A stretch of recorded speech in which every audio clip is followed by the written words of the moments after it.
Mr. Peaslee looked more complacent than ever. It was Saturday noon, and Solomon had just returned from his usual morning sojourn up street. He had taken off his coat and was washing his face at the sink while his wife was dishing up the midday meal. There was salt codfish, soaked fresh and stewed in milk, picked up, as the phrase goes. There were baked potatoes and a thin, pale-looking pie. Mrs. Peaslee did not believe in pampering the flesh, and she did believe in saving every possible cent. "Well," said Mr. Peaslee, as they sat down to this feast, "I guess I've got news for ye." His wife gazed at him with interest. "Are ye drawed?" she asked. "Got the notice from Wickham right in my pocket. Grand juror. September term. 'Tain't more'n a week off." The staccato utterance was caused by the big mouthfuls of codfish and potato which, between phrases, Mr. Peaslee conveyed to his mouth. It was plain to see that he was greatly pleased with his new dignity. "What do they give you for it?" asked his wife. Solomon should accept no office which did not bring profit. $2 a day and mileage," said Mr. Peaslee, with the emphasis of one who knows he will make a sensation. "Mileage? What's that?" "Traveling expenses. State allows you so much a mile. I get 8 cents for going to the courthouse." "You get 8 cents every day?" asked his wife, her eyes snapping. She was vague about the duties of a grand juror.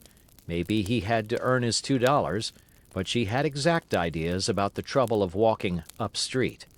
To get 8 cents for that was being paid for doing nothing at all, and she was much astonished at the idea. "Likely now, ain't it?" said Mr. Peaslee, with masculine scorn. "State don't waste money that way.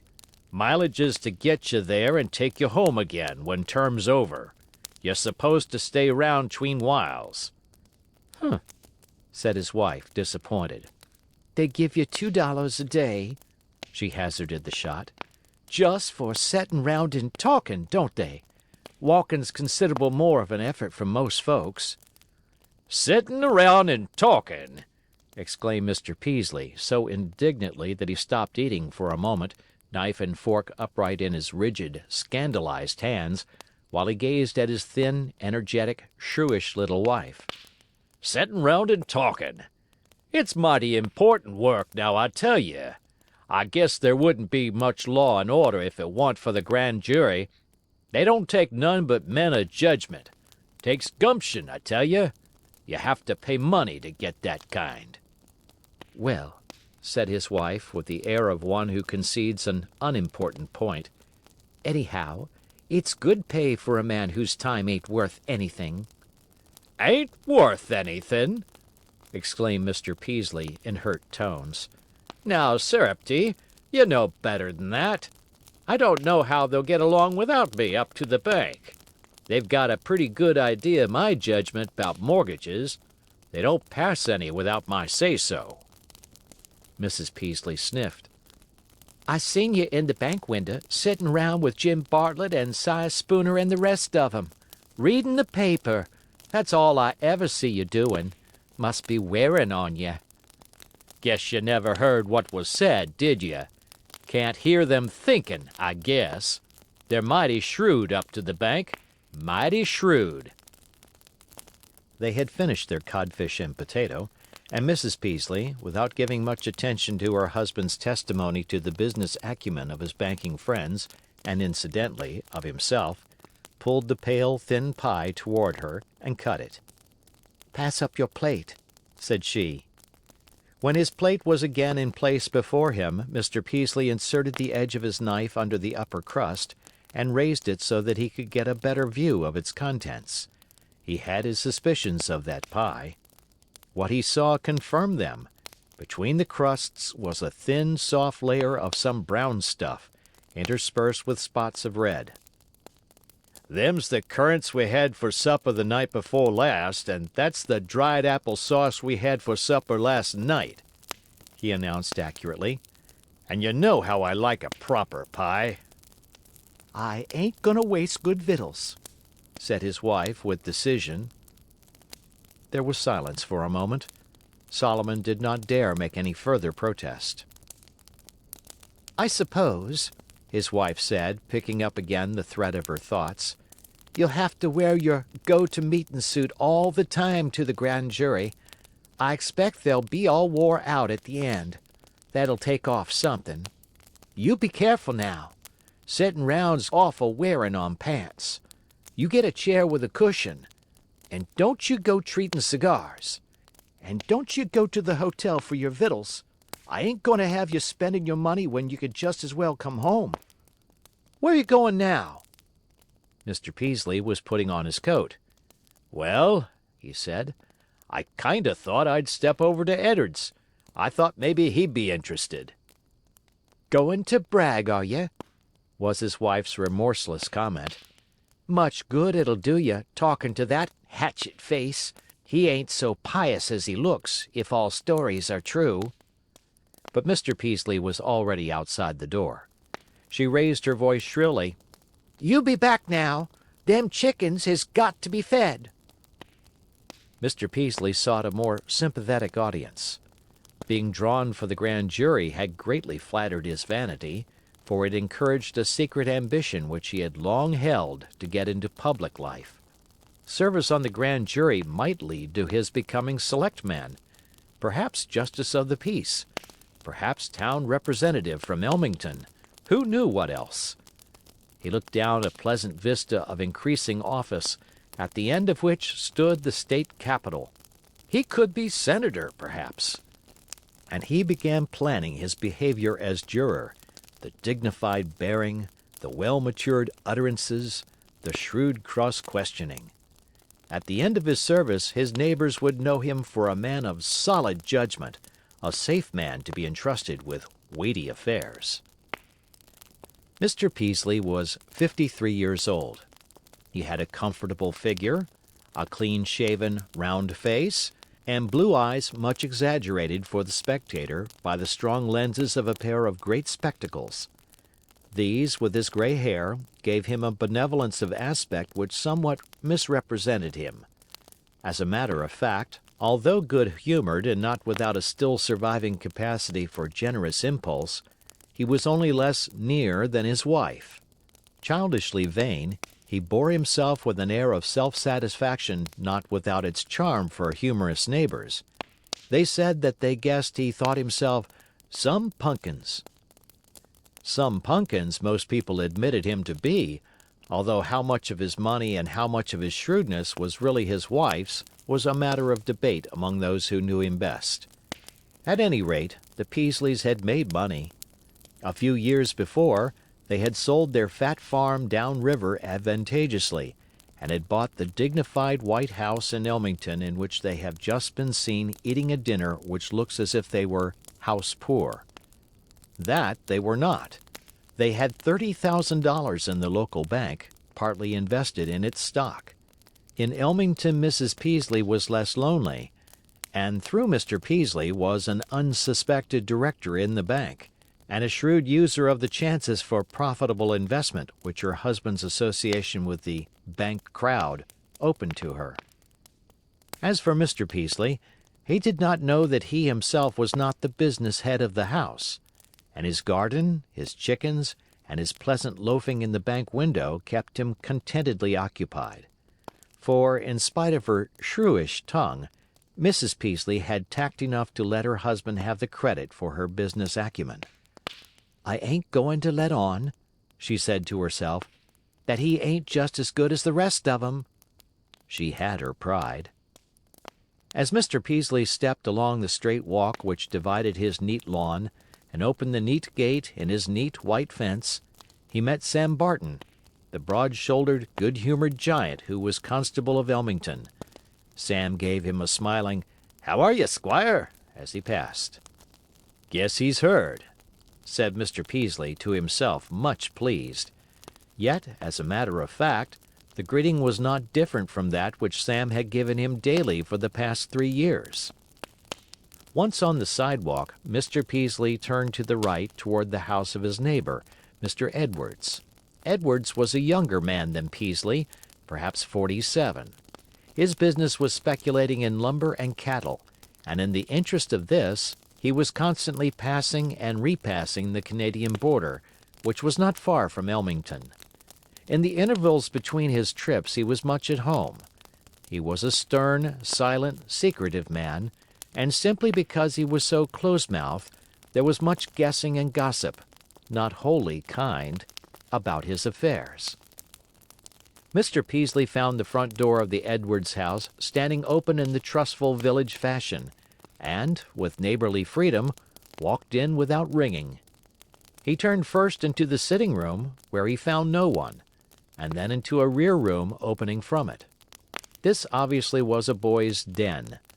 On the table in the center were a checkerboard, some loose string, a handful of spruce gum, some scattered marbles, a broken jackknife, a cap, a shot pouch, an old bird's nest, a powder flask, a dog-eared copy of Caesar's Commentaries, open, and a Latin dictionary, also open. In a corner stood a fishing rod in its cotton case. Along the wall were ranged bait boxes, a fishing basket, a pair of rubber boots, and a huge wasp's nest. Leaning against the sill of the open window was a double-barreled shotgun, and on the sill itself were some black, greasy rags and a small bottle of oil. Various truths might be inferred from the disarray. One was that Mr. Edwards was generous to his son Jim, and another was that there was no Mrs. Edwards. Further, it might be easily enough guessed that Jim had been lured from the study of Latin, in which pretty Miss Ware, who was his teacher at the Union School, was trying to interest him, by the attractive idea of oiling his gun barrels, and that something still more attractive, perhaps a boy with crossed fingers, for it was not too late for swimming, had lured him from that. At any rate, Jim was not there.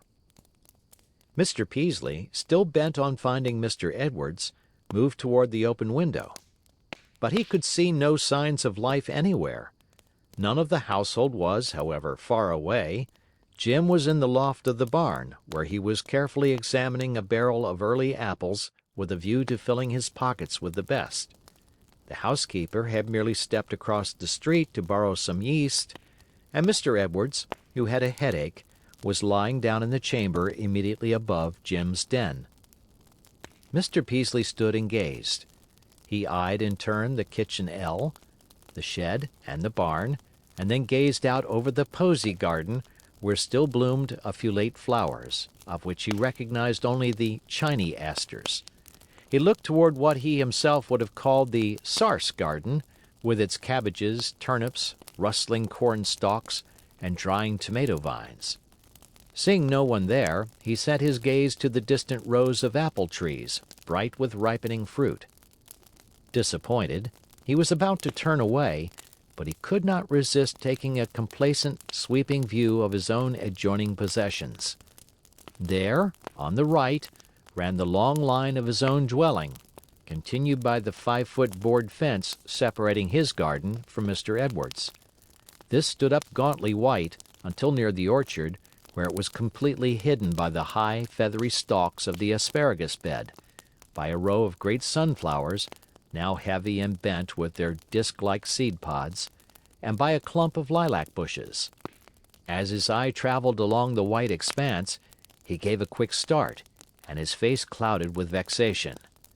There in the sun, prone upon the top of the fence, dozed the bane of his life, the Calico Cat. Her coat was made up of patches of yellow and white, varied with a black stocking on her right hind leg, and a large, round, black spot about her right eye, which gave her a peculiarly predatory and disreputable appearance. Solomon had disliked her at sight. Ever since he had bought the house in Elmington, he had been trying to drive her from the premises, but stay away she would not. Not all the missiles in existence could convince her that his house was not a desirable place of abode, and she was a constant vexation and annoyance. She jumped from the fence plump into the middle of newly planted flower beds. She filled the haymow with kittens. She asked all her friends to the barn, where she gave elaborate musical parties at hours more fashionably late than were tolerated in Elmington. Whenever she had indigestion, she ate off the tops of the choicest green things that grew in the garden, but when her appetite was good, she caught and devoured his young chickens. Moreover, when at bay, she frightened him. Once he had cornered the spitting creature in a stall. Claws out, tail big, fur all on end, she had leaped straight at his head, which he ducked, and landing squarely upon it, had steadied herself there for a moment with sharp, protruding claws. Thence she had jumped to a feed box, thence to a beam, thence to the mow, from the dusky recesses of which she had glared at him with big, green, menacing eyes. Not since that experience, which, in spite of his soft hat, had left certain marks upon his scalp, had he ever attempted to catch her. Instead, he had borrowed a gun, and a dozen times had fired at her, but although he counted himself a fair shot, he had never made even a scant bit of fur fly from her disreputable back. And now he knew she laughed at him. Yes, laughed at him, for she had more than human intelligence.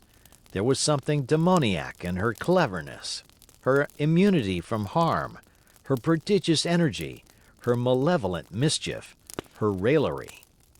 Actually, he had grown morbid about the beast. He had a superstitious feeling that in the end she would bring him bad luck. How he hated her! There she lay, with eyes shut, unsuspecting, comfortable, and basked in the warm September sunshine. Here at his hand was a double-barreled shotgun. The chance was too good. This vagrant, this outlaw, this trespasser, this thief. He catalogued her misdeeds in his mind as he clanged the ramrod down the barrels to see if the piece was loaded. It was not. But ammunition was at hand. He put in a generous charge from Jim's powder flask and rammed it home with a paper wad. He grabbed up the shot pouch and released the proper charge into his hand. He was disappointed. It was bird shot. Scattering as it would scatter, it could do that cat no harm. Nevertheless, he poured the pellets into the barrel.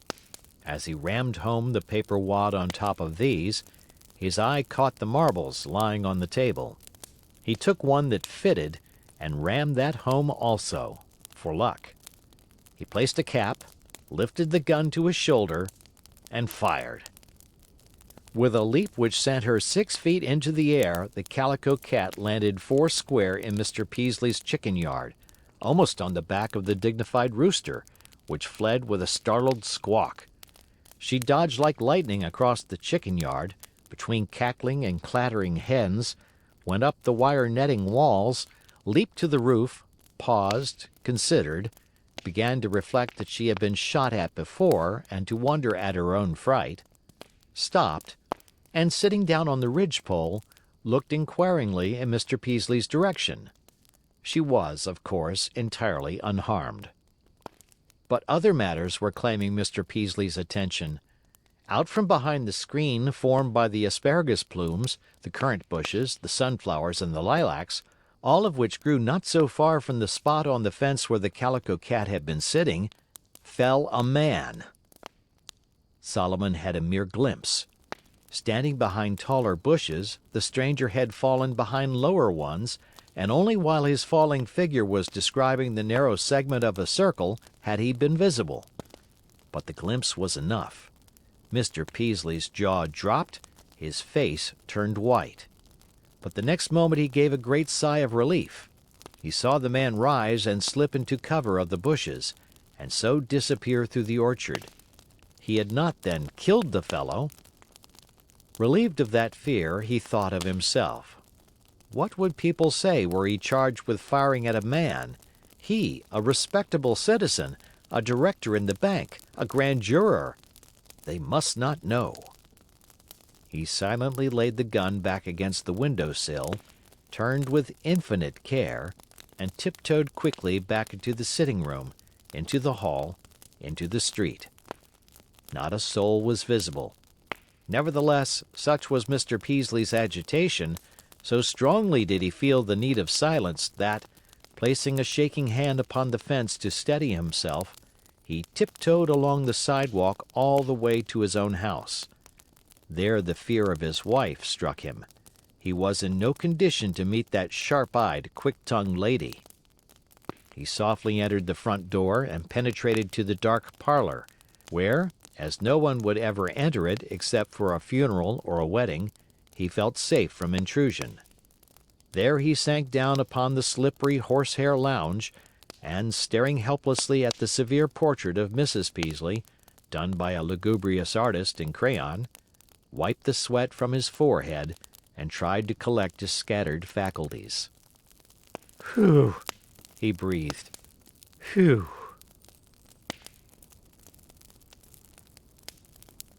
Meanwhile, at the Edwards house, life had grown suddenly interesting. When the report of the gun reached Jim, he had stopped pawing over the apple barrel and was sitting on the upper step of the staircase at the extreme end of the loft, slowly munching an apple and thinking.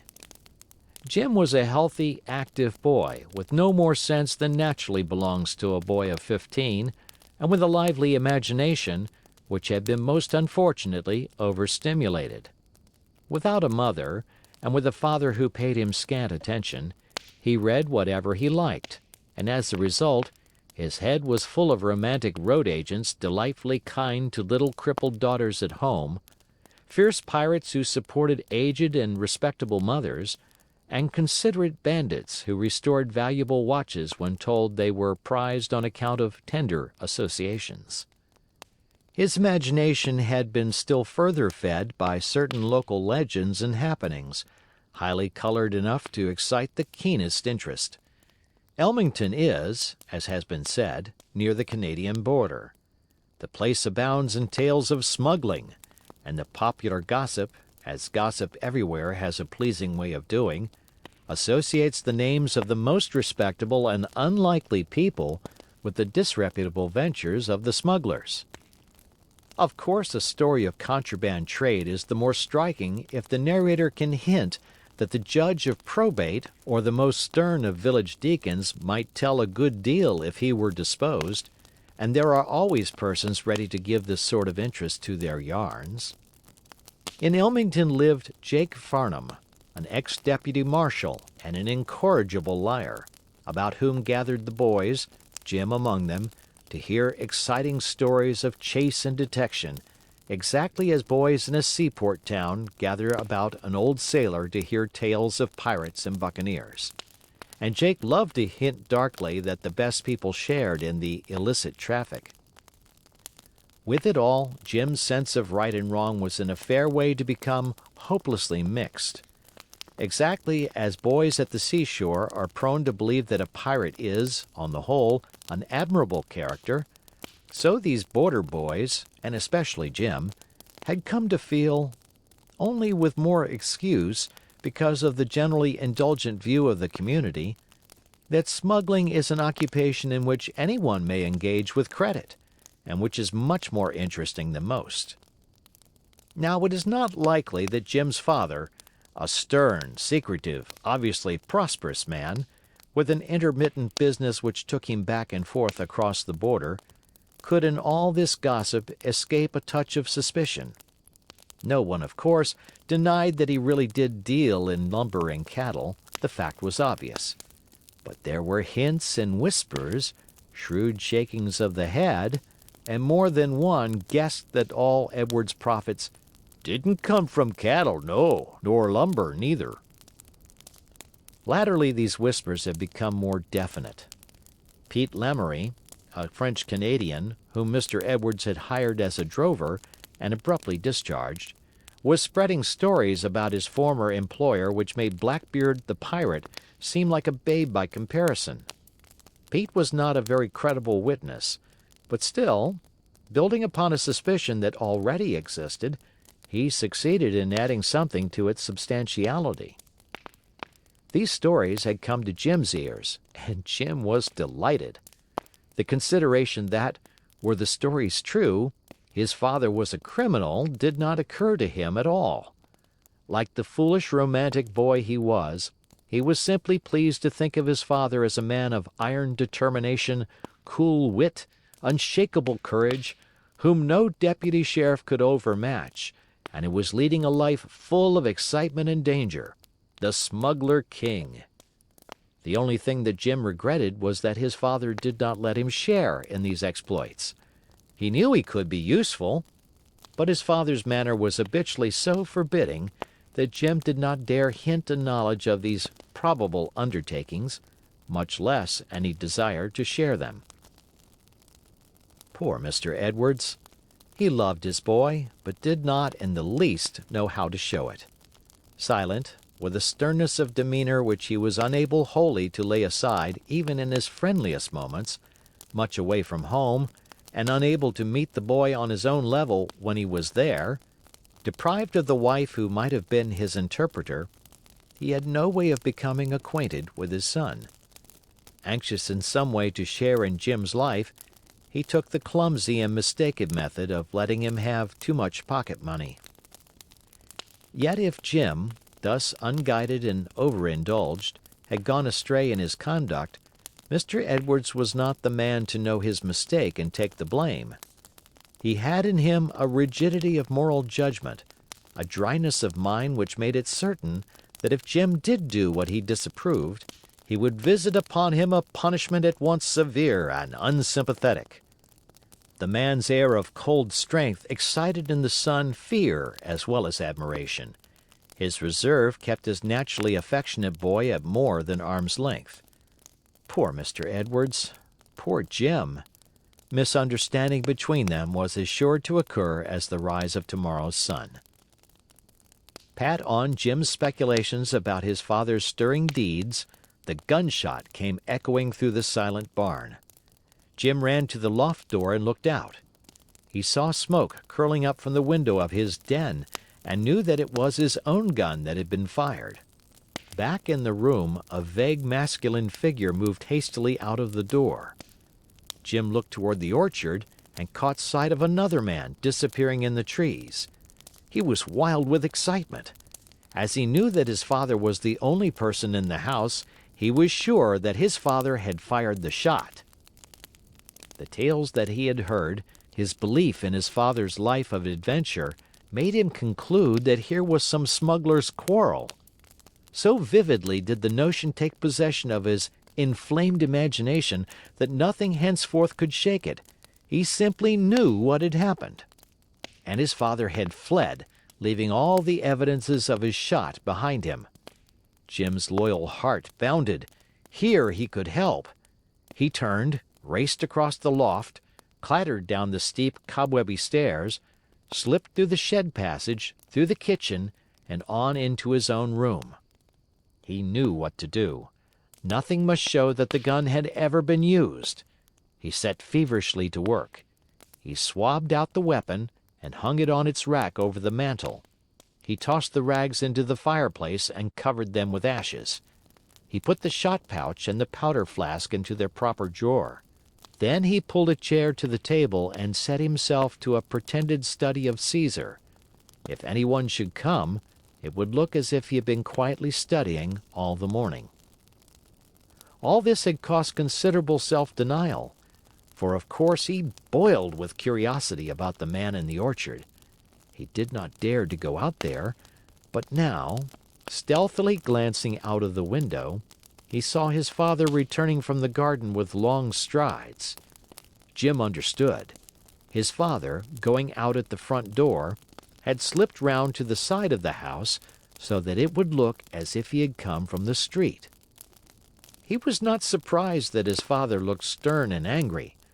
That fellow must have done something mighty mean, he thought, to make his father shoot, and he admired at once the magnanimity and the skill which had merely winged the man, as he supposed, by way, presumably, of teaching him a lesson. Then, struck by the boldness and openness of his father's return to the house, Jim suddenly felt that he had been foolish, that the cleaning of the gun had not been needed. What man would dare, after such a lesson, to complain against his father? Mr. Edwards walked straight into Jim's room. Aroused from his nap by the shot, he had leaped to the window and seen the man fall. He had then turned and run downstairs so quickly that he had not seen the fellow half rise and crawl into the bushes, and, having reached the spot, he was much relieved, if somewhat staggered, to find no body. He did find tracks, for this was plowed ground, but they told him nothing of the wounded man except that he had left in a hurry on a pair of rather large feet. He looked about for a while, and then started toward the house, determined to have an explanation with Jim. He knew Jim's gun by the sound of its report, and felt no doubt that the boy had fired the shot. What sort of culpable accident had happened? Suffering still with the splitting headache which he had been trying to sleep off, angry with Jim for his carelessness, concerned lest the man were really injured, Mr. Edwards was in his least compromising mood. "How did it happen?" he asked without preface. His tones were harsh, and he fixed Jim with stern eyes. "How did it happen?" repeated Jim in pure surprise. Certainly his father knew much better than he how it had happened. "Speak out," said Mr. Edwards impatiently. "How did you come to shoot that man? I want to know about it." "Me?" cried Jim in complete bewilderment. I haven't shot any man, Father. You know I haven't."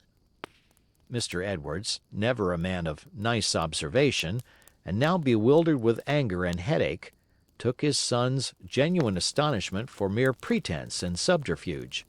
Were not the facts plain?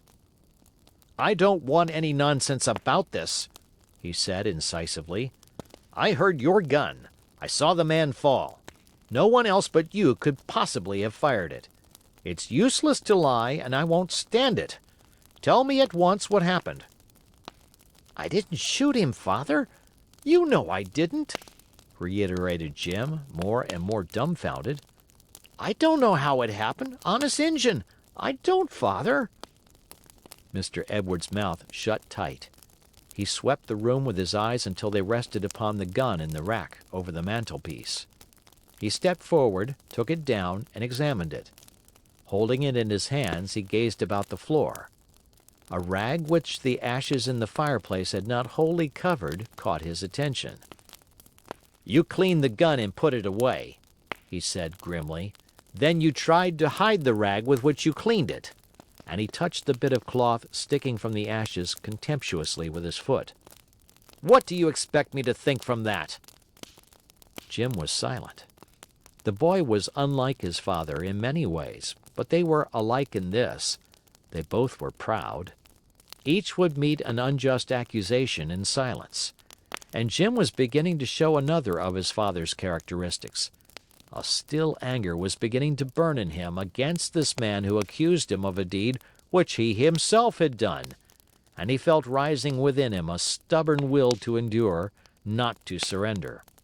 If his father was going to act like that, why, let him. "Where is your shot pouch?" asked Mr. Edwards. Jim motioned toward the drawer. "Is your powder flask there, too?" "Yes." Mr. Edwards was silent. After all, he was a just man.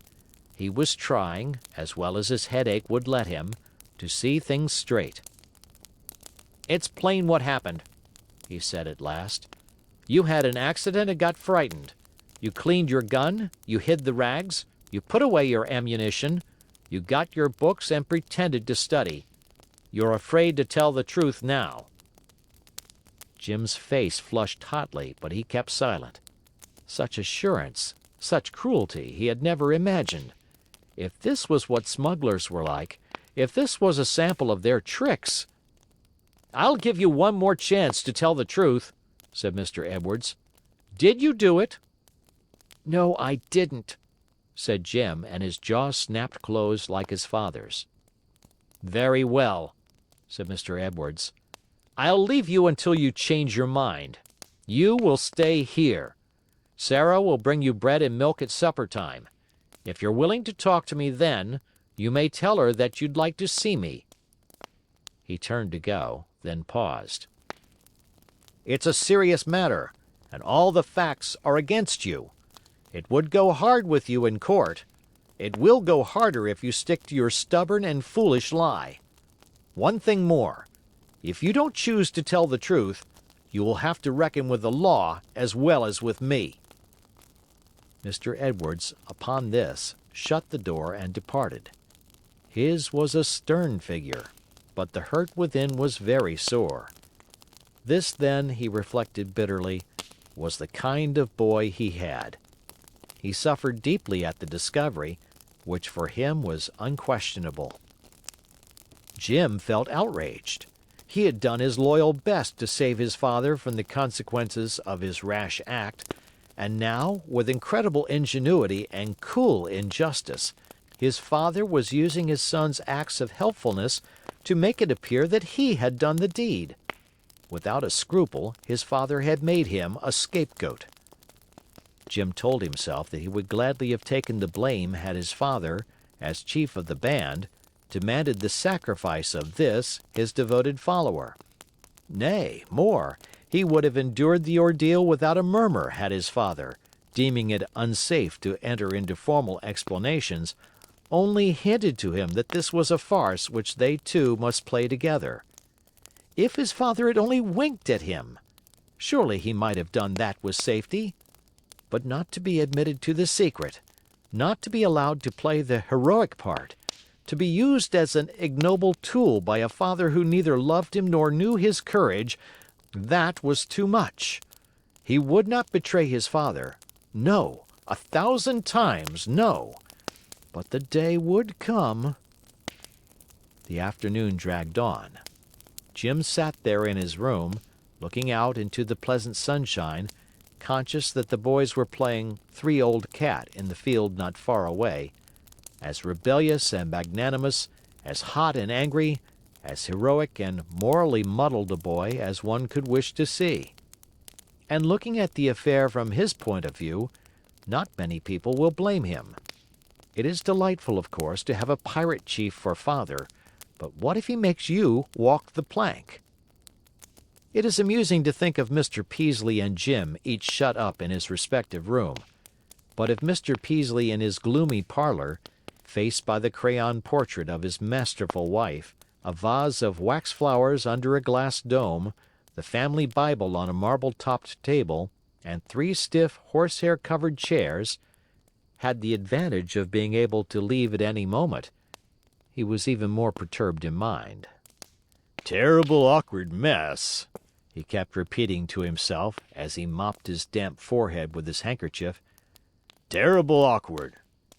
And indeed it would be awkward for a respectable citizen with political aspirations to be accused before a grand jury of which he is a member of assault with a dangerous weapon upon an inoffensive man. Mr. Peaslee's reflections rose in a strophe of hope and fell in an antistrophe of despair. "'Tain't likely it hurt him any, just birdshot," said Hope. "Birdshot's mighty irritatin', 'specially to a wrathy fellow," said Despair. And alternating thus, his thoughts ran on. "Birdshot'll show I didn't have any serious intent, but maybe a piece of the marble struck him. He went off mighty lively. Don't seem as if he'd been hurt much. More scared hurt, likely. But he might have been hurt bad, arm or something, maybe. Marble.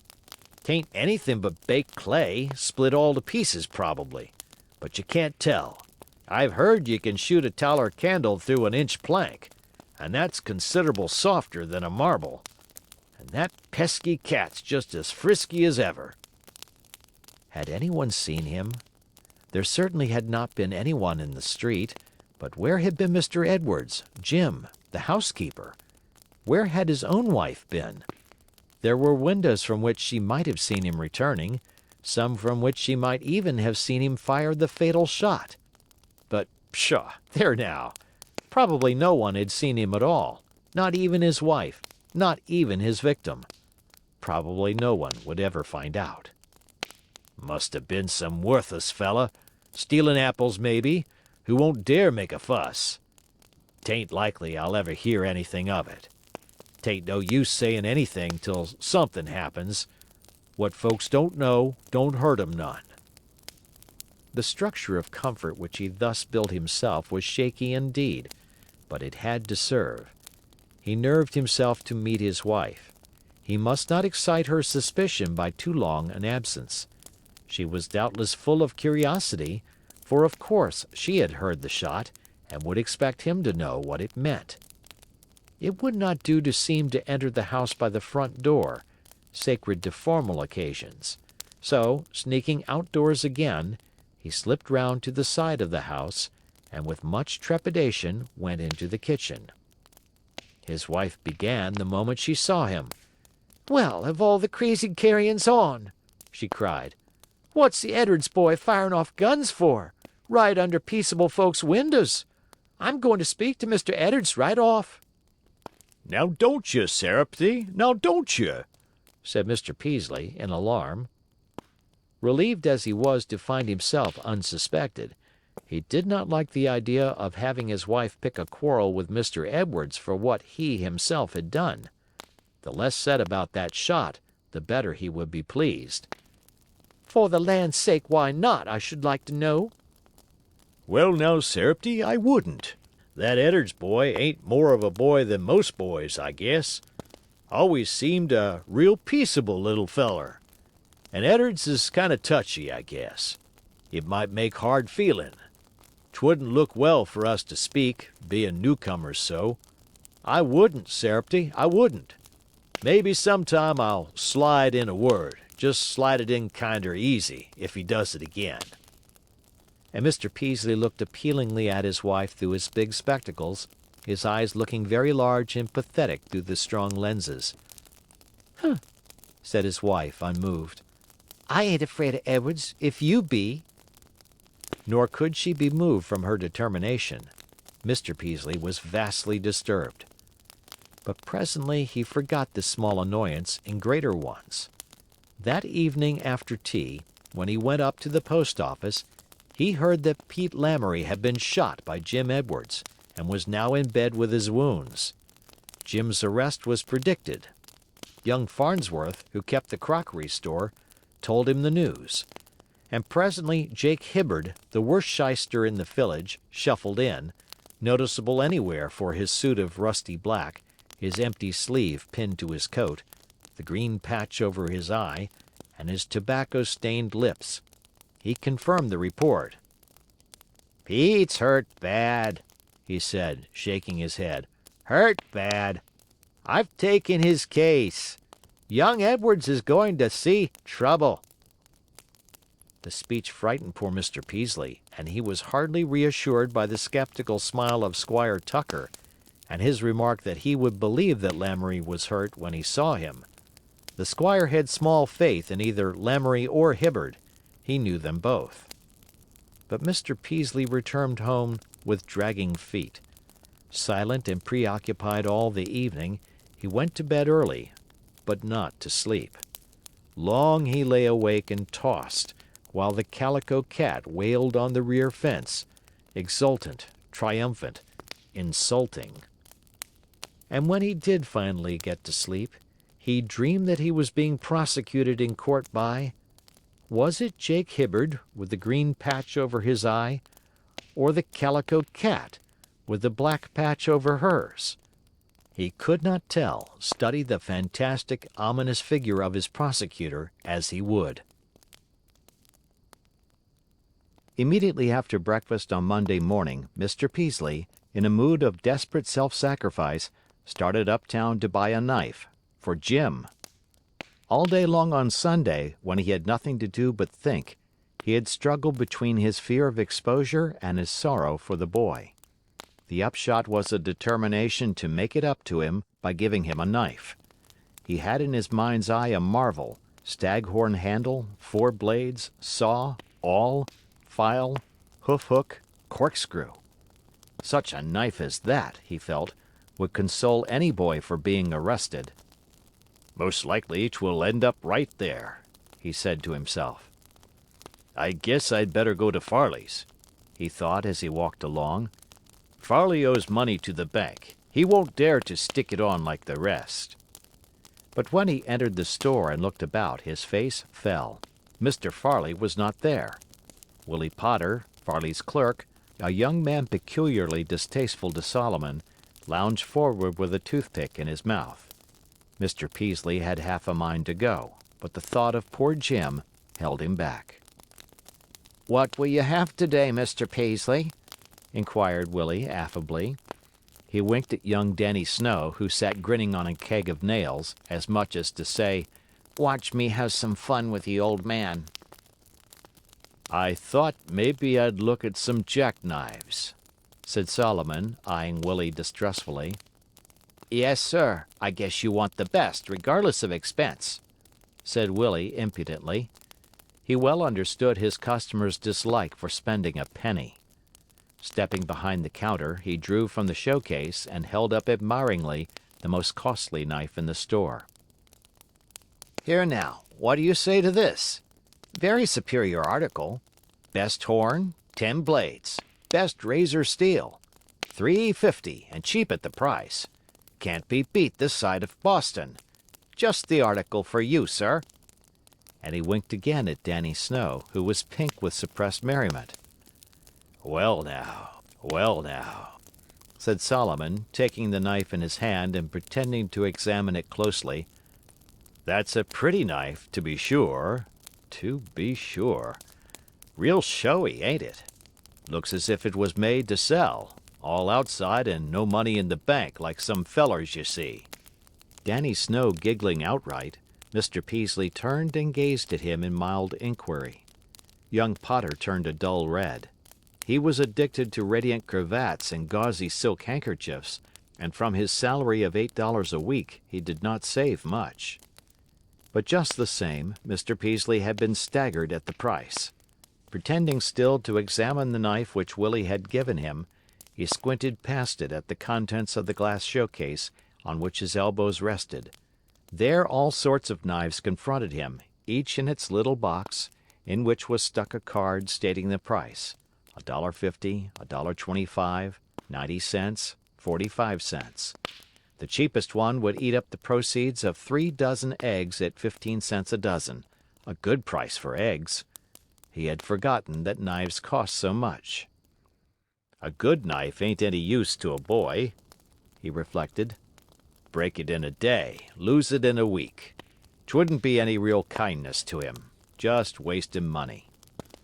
He pointed finally to a stubby, wooden-handled knife with one big blade marked 25 cents. "There now," said he, "that's what I call a knife. Good and strong and no falderall. Guarantee the steel, don't you?" He opened the blade and drew it speculatively across his calloused old thumb, while with his mild blue eyes, which his spectacles enormously exaggerated, he fixed the humbled Willie. "That's a good knife for the money," said that young man. "Hand forged." "Sho now, you don't say so," said Mr. Peaslee. "I guess you give it discount, don't you? Farley always allows me a little something." "You can have it for 21 cents," said Willie, much irritated. "Charge it?" "Guess I better pay cash," Mr. Peaslee answered hastily. If it were charged, his wife would question the item.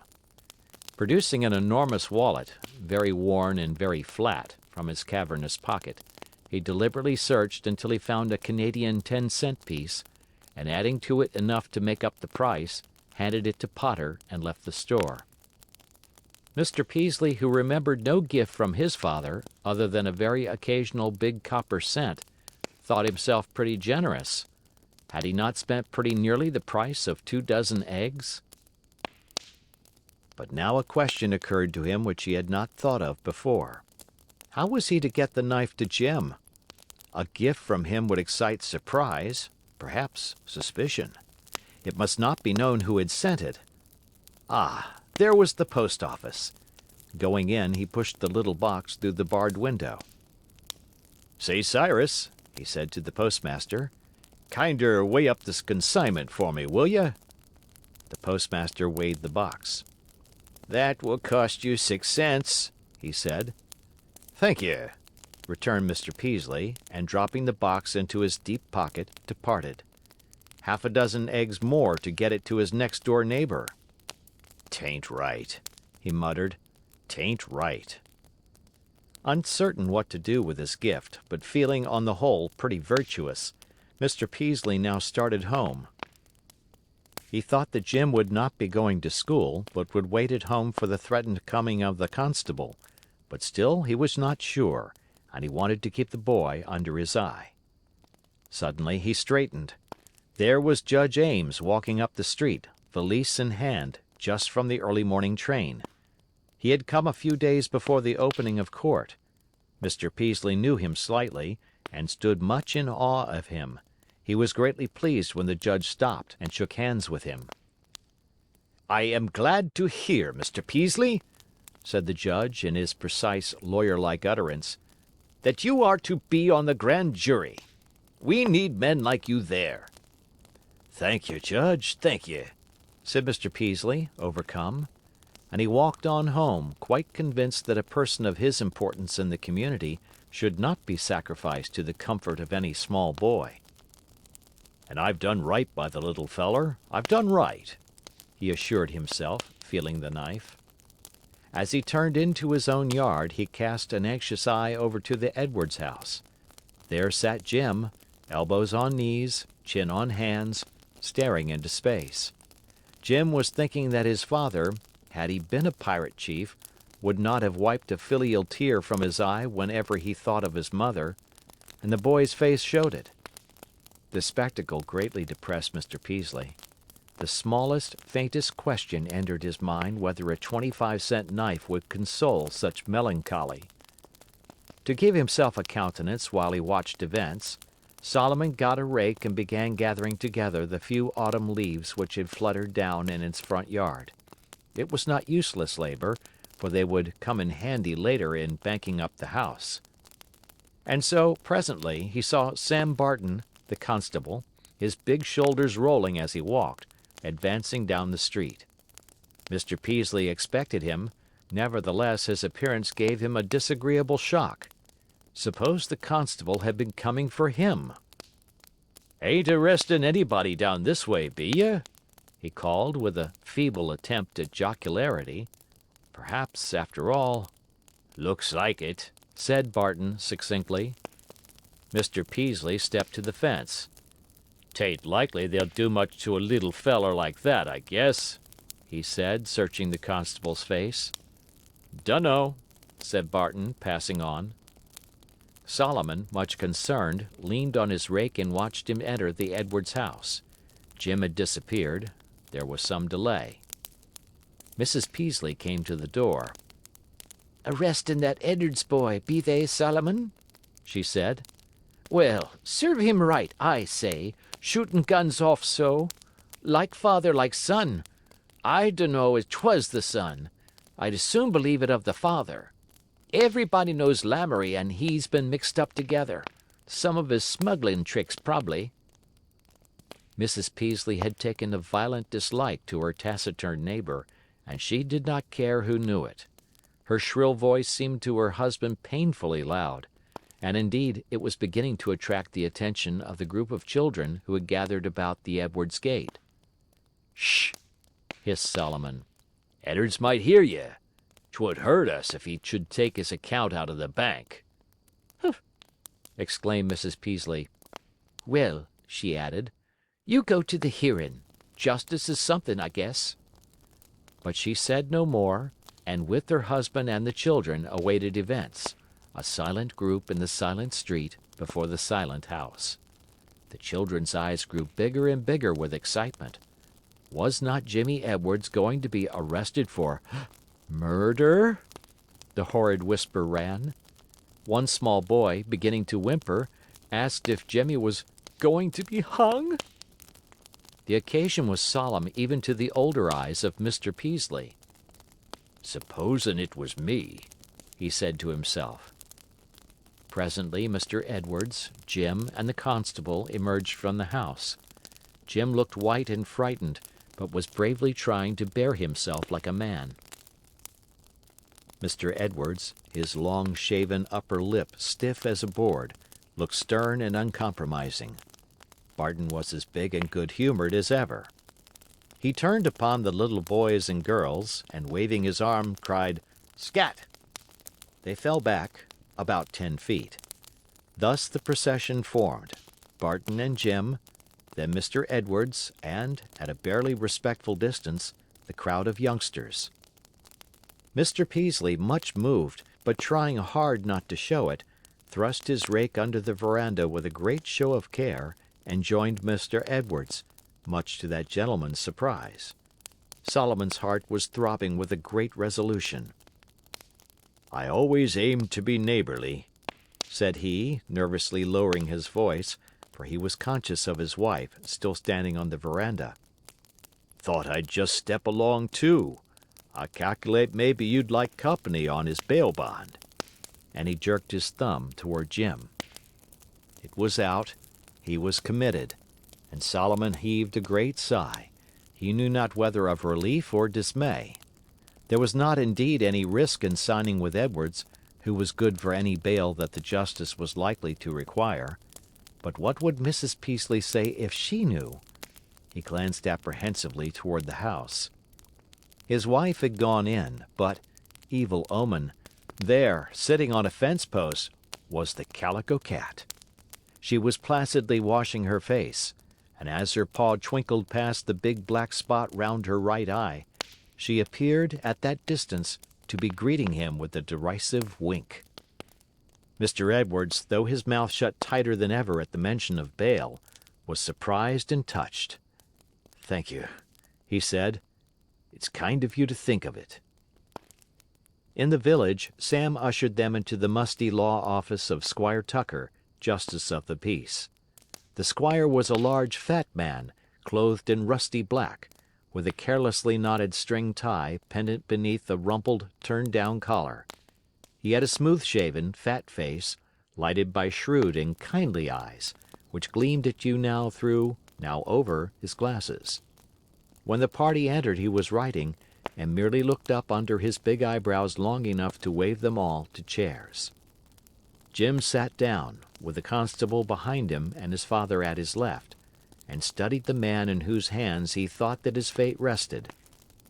He watched the squire's pen go from paper to ink to paper, and listened to its scratch, scratch, and to the buzz of a big fly against the dirty window pane. Ashamed to look at anyone, he looked at the lawyer's big inkwell, a great circular affair of mottled brown wood. It had several openings, each one with its own little cork attached with a short string to the side of the stand. He had never seen one like it before. Then someone entered the room. Jim, looking sidewise, recognized Jake Hibbard, and began covertly to study his face. He knew that this flabby-faced, dirty man with the little screwed-up eyes and the big screwed-up mouth, stained brown at the corners with tobacco, was Pete Lamoury's lawyer. Familiar for many years to his contemptuous young eyes, Jake now looked sinister and dangerous. What were these men going to do to him? Amid his fluttering emotions and rushing thoughts, one thing only stood fixed and clear. He would not tell on his father. Some day, when all trouble was past, he would let his father know that he knew all the time. Then he guessed his father would be sorry and ashamed. Now, since his father would not take him into his confidence, he would not pretend he did the shooting. That would be his only revenge. Finally, Squire Tucker, pushing his writing aside, ran his fingers through the great mass of his tumbled gray hair and looked quizzically at Jim over his glasses. So this, he said, is the hardened ruffian of whom our esteemed fellow citizen, Mr. Lamoury, complains. And indeed Jim, although stubborn, did not seem very dangerous. The squire looked about the room. Is he represented by counsel? He asked. No, I represent him, said Mr. Edwards. The charge against him is assault with intent to kill, I believe? And he looked with demure inquiry at Jake Hibbard, who nodded with a wrath-clouded face. Tucker was not taking the case seriously. Well, young man, said the justice to Jim, what's your explanation of this? We'll waive examination, said Mr. Edwards briefly. The squire leaned back in his chair. I suppose, he said with evident reluctance, I shall have to hold him for the grand jury. But I guess the safety of the community won't be greatly threatened if I let him out on bail.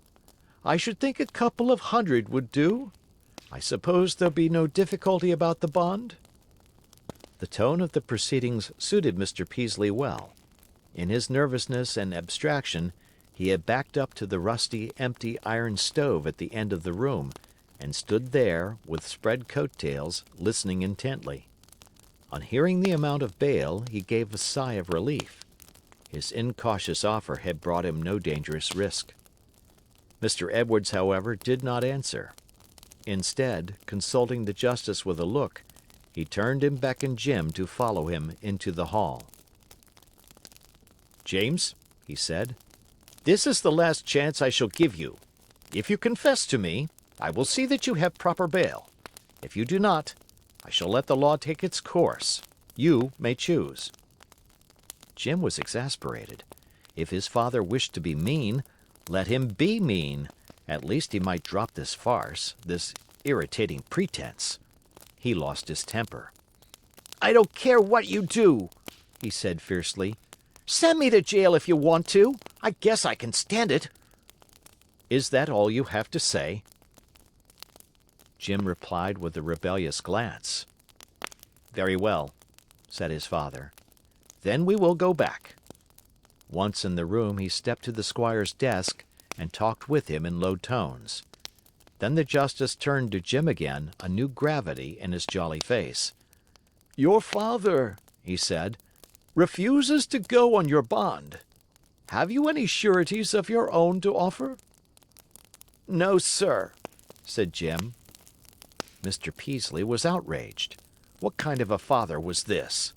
He half startled forward to offer to be one of the two sureties which the law required, but no, he dare not. The second surety might prove to be any sort of worthless fellow. But Jim in jail! He had not for a moment dreamed of that. He was very indignant with Mr. Edwards. Meanwhile, Jake Hibbard was studying Mr. Edwards' face with puzzled attention. He had supposed that the lumber dealer, whom he knew to be well-to-do, would have paid anything, signed any bond, to protect his boy from jail. He was disconcerted. He drew his one hand across his mouth nervously. Well, Mr. Barton, said Squire Tucker, I don't see but what you'll have to take this young man over to Hotel Calkins. Hotel Calkins was the name which local wit gave to the county jail. The words sent a cold shiver down Mr. Peaslee's back. They stung him into generosity. As Barton and his prisoner, followed by Mr. Edwards and Jake, brushed by him on their way to the door, he slipped the knife into Jim's hand. When the boy, trying to keep back the tears, looked up inquiringly, he murmured in agitation, "Don't you care, sonny? Now don't you care?" He was greatly stirred, or he would not have been so incautious as to make his present in person and in public. When Nancy Ware, Jim's pretty teacher, heard that Mr. Edwards had let Jim go to jail, she was hotly indignant. She liked Jim and laughed a little over him, for she knew he adored her. In her view, he was a clumsy, nice boy, awkward and shy, to be sure, but rewarding her friendliness now and then with a really entrancing grin. She liked his imagination, she liked his loyalty, and she liked his dogged resolution. She heard the news at the noon hour on Monday, and after her dinner she hurried at once to the store of Fred Farnsworth. To him she roundly declared that Mr. Edwards was a brute, a view of the man which struck Fred as a bit highly colored. Fred was 31 or 32 years old, a sensible, humorous fellow, with considerable personal force. He was very proud of the handsome shop over which hung the sign, Frederick W. Farnsworth, Fine Crockery and Glassware, and still prouder of his engagement to Miss Ware. He was the second grand juryman from Elmington. "Oh," said he, "Edwards isn't a bad sort of man. He isn't very sociable. I guess he wouldn't take much impudence, even from that boy of his. They say Jim wouldn't own up, and the old man won't do anything for him till he does." "If Jimmy Edwards says he didn't fire that gun, he didn't," said Nancy, positively. "Jimmy isn't the lying kind. I know Mr. Edwards. I ought not to call him a brute, I suppose, but he's one of those obstinate men who will do anything they've made up their minds to do, even if you prove to them that they're wrong, even if it hurts them more than it does anyone else. He's just got it into his head that Jimmy ought to confess, and he'd let him go to the gallows before he'd back down." Nancy spoke with animation, her color rose and her eyes grew bright, and Fred looked and listened admiringly. He was skeptical about Jim, but he was struck with the accuracy of the portrait of Edwards. "I guess that's about so," he said. "And when I think of that poor boy shut up in that awful jail, locked into a cell, when he ought to be out of doors playing ball and having a good time, it makes my blood boil," continued Miss Ware. "Now, Fred," she concluded with pretty decision, "you must stop it." Fred laughed. "Isn't that a pretty large order?" he asked. "Squire Tucker put him there. I guess it's legal." "You can do something," said his betrothed. "Go to see Jimmy. See if you can't find out what's the matter. Jimmy likes you. Perhaps he'll tell." "I didn't know Jim had any particular partiality for me," said Fred, but he felt kindlier toward the boy in spite of himself. "If you can only find out what really happened, I know we can get him out," averred Miss Ware. "Why don't you go yourself?" said Farnsworth. "I can't. Not till 5 o'clock. Of course I'm going then." "That's about 4 hours off," said Farnsworth. "But I want something done now," exclaimed Nancy.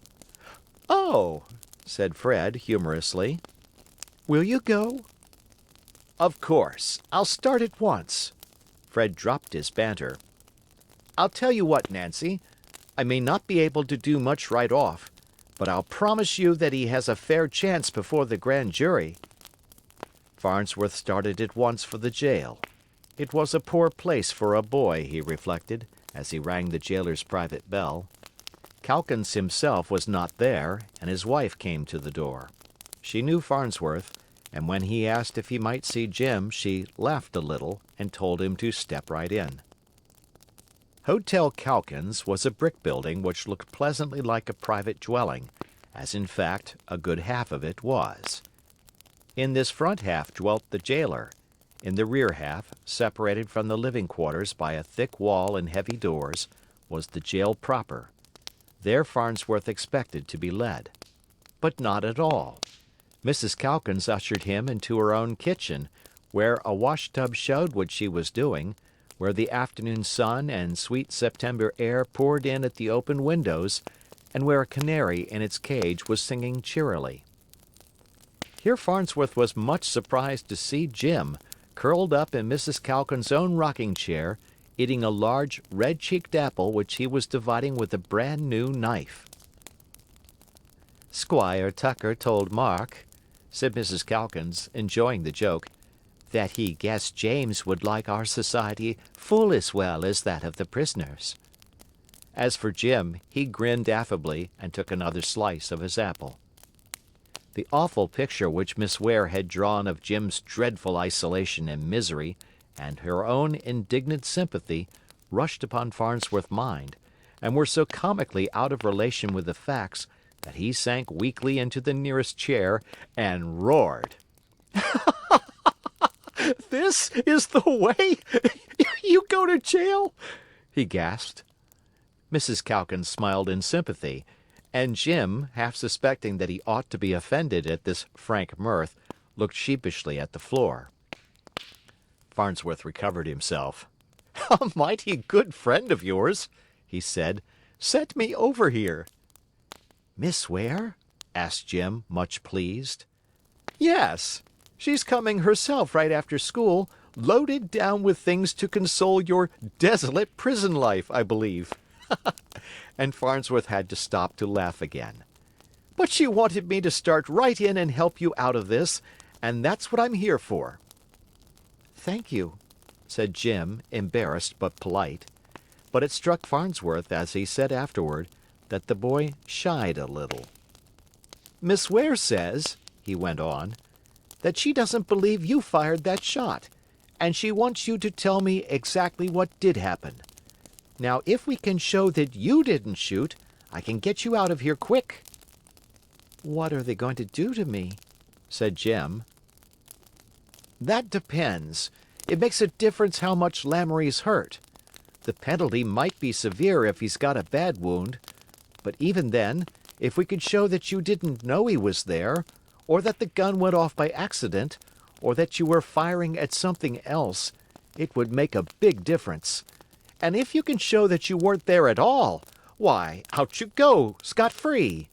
But Jim, you can see yourself that if you don't tell what you know, everybody'll think that you shot and meant to hurt Lamoury, and then it might go pretty hard with you.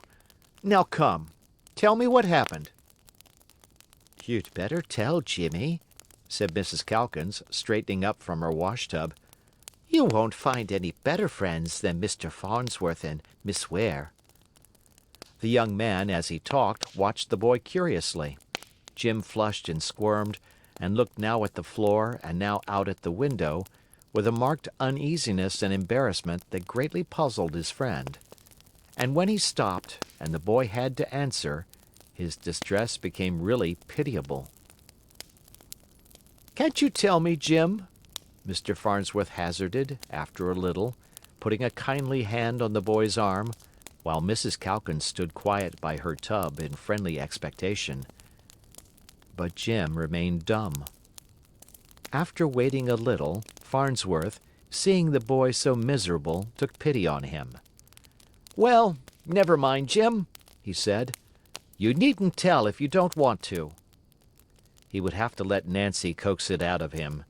But he was puzzled, impressed with a sense of mystery, and with the growing conviction that the boy was shielding someone else. He began to talk cheerfully of other things, hoping that Jim might perhaps drop a useful hint, or at least that the boy would gain confidence in him as a friend. By chance he asked, "Where did you get the knife, Jim?" "Mr. Peaslee gave it to me." "Peaslee!" exclaimed Farnsworth. He well knew the closeness of his fellow juror. "It isn't much of a knife," said Jim, apologetic but pleased. Jim's views of the world were changing. His father, although a bandit chief, had let him go to jail, while this stingy old man, with no halo of adventure about him, gave him a knife.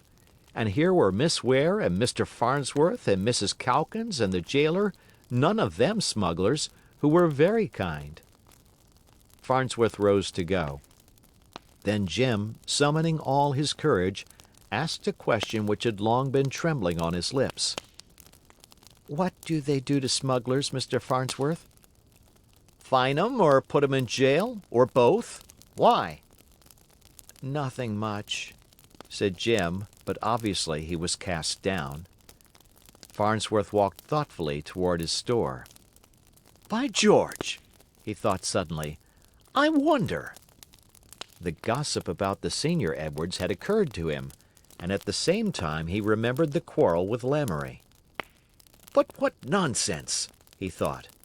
"If Edwards wanted to shoot anyone, he wouldn't do it in his own backyard, and he wouldn't treat his own boy that way either." Still, the idea clung to him. And then he thought of Nancy and chuckled. "If she comes to the store before she goes to the jail, I won't tell her what she'll find there," he promised himself. Meanwhile, Mr. Peaslee felt a growing discomfort. He ate his dinner and answered the brisk questions of his wife with increasing preoccupation. Like Miss Ware, he was picturing Jim solitary and suffering in his lonely cell. With the utmost sincerity and ingenuousness, he condemned Mr. Edwards. "Hain't he got any feelin' for his own flesh and blood?" he asked himself. "'Tain't right. Somebody'd ought to deal with him."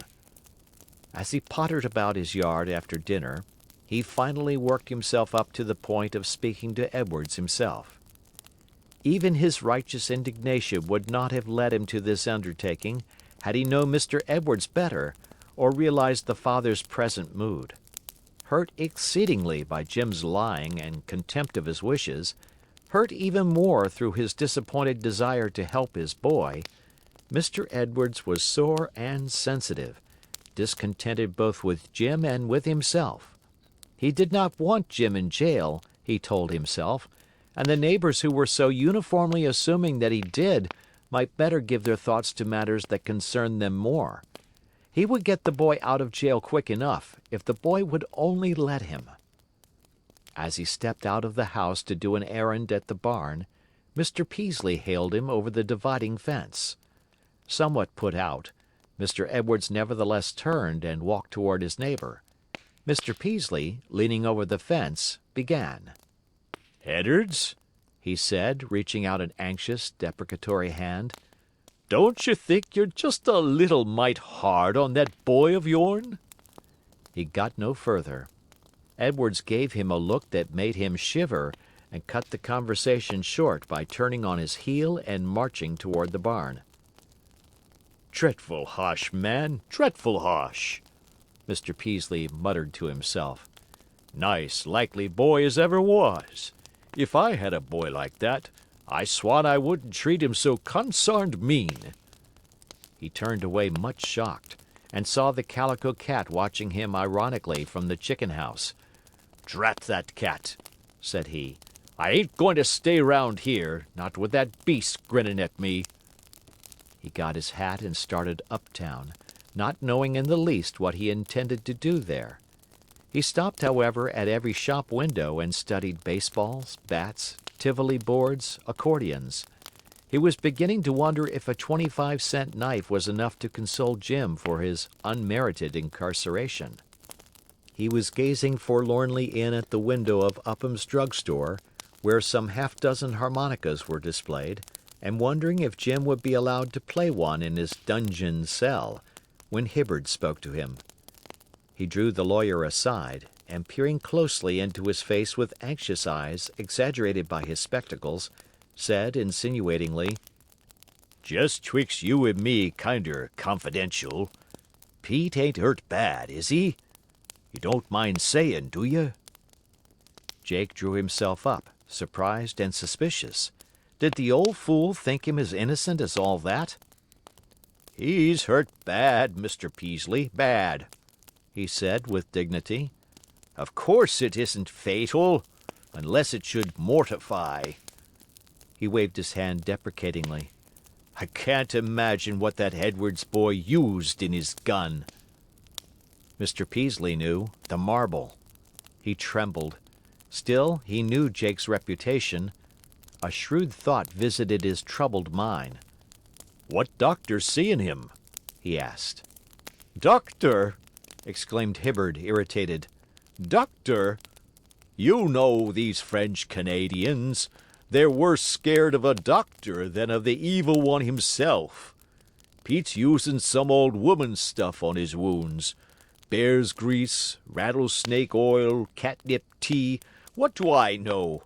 I can't make him see a doctor." "Some doctor'll have to testify to court, won't they?" persisted Mr. Peaslee.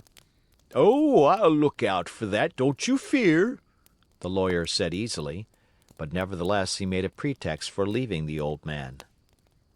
Perhaps had Mr. Peaslee's fears not been so keen, he would have taken some comfort from this conversation. But as it was, he felt that the lawyer was dangerous. He feared that Pete really was badly hurt. It would go hard, then, with Jim.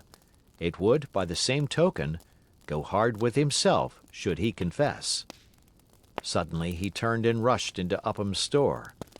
"Upham," said he, "I want that."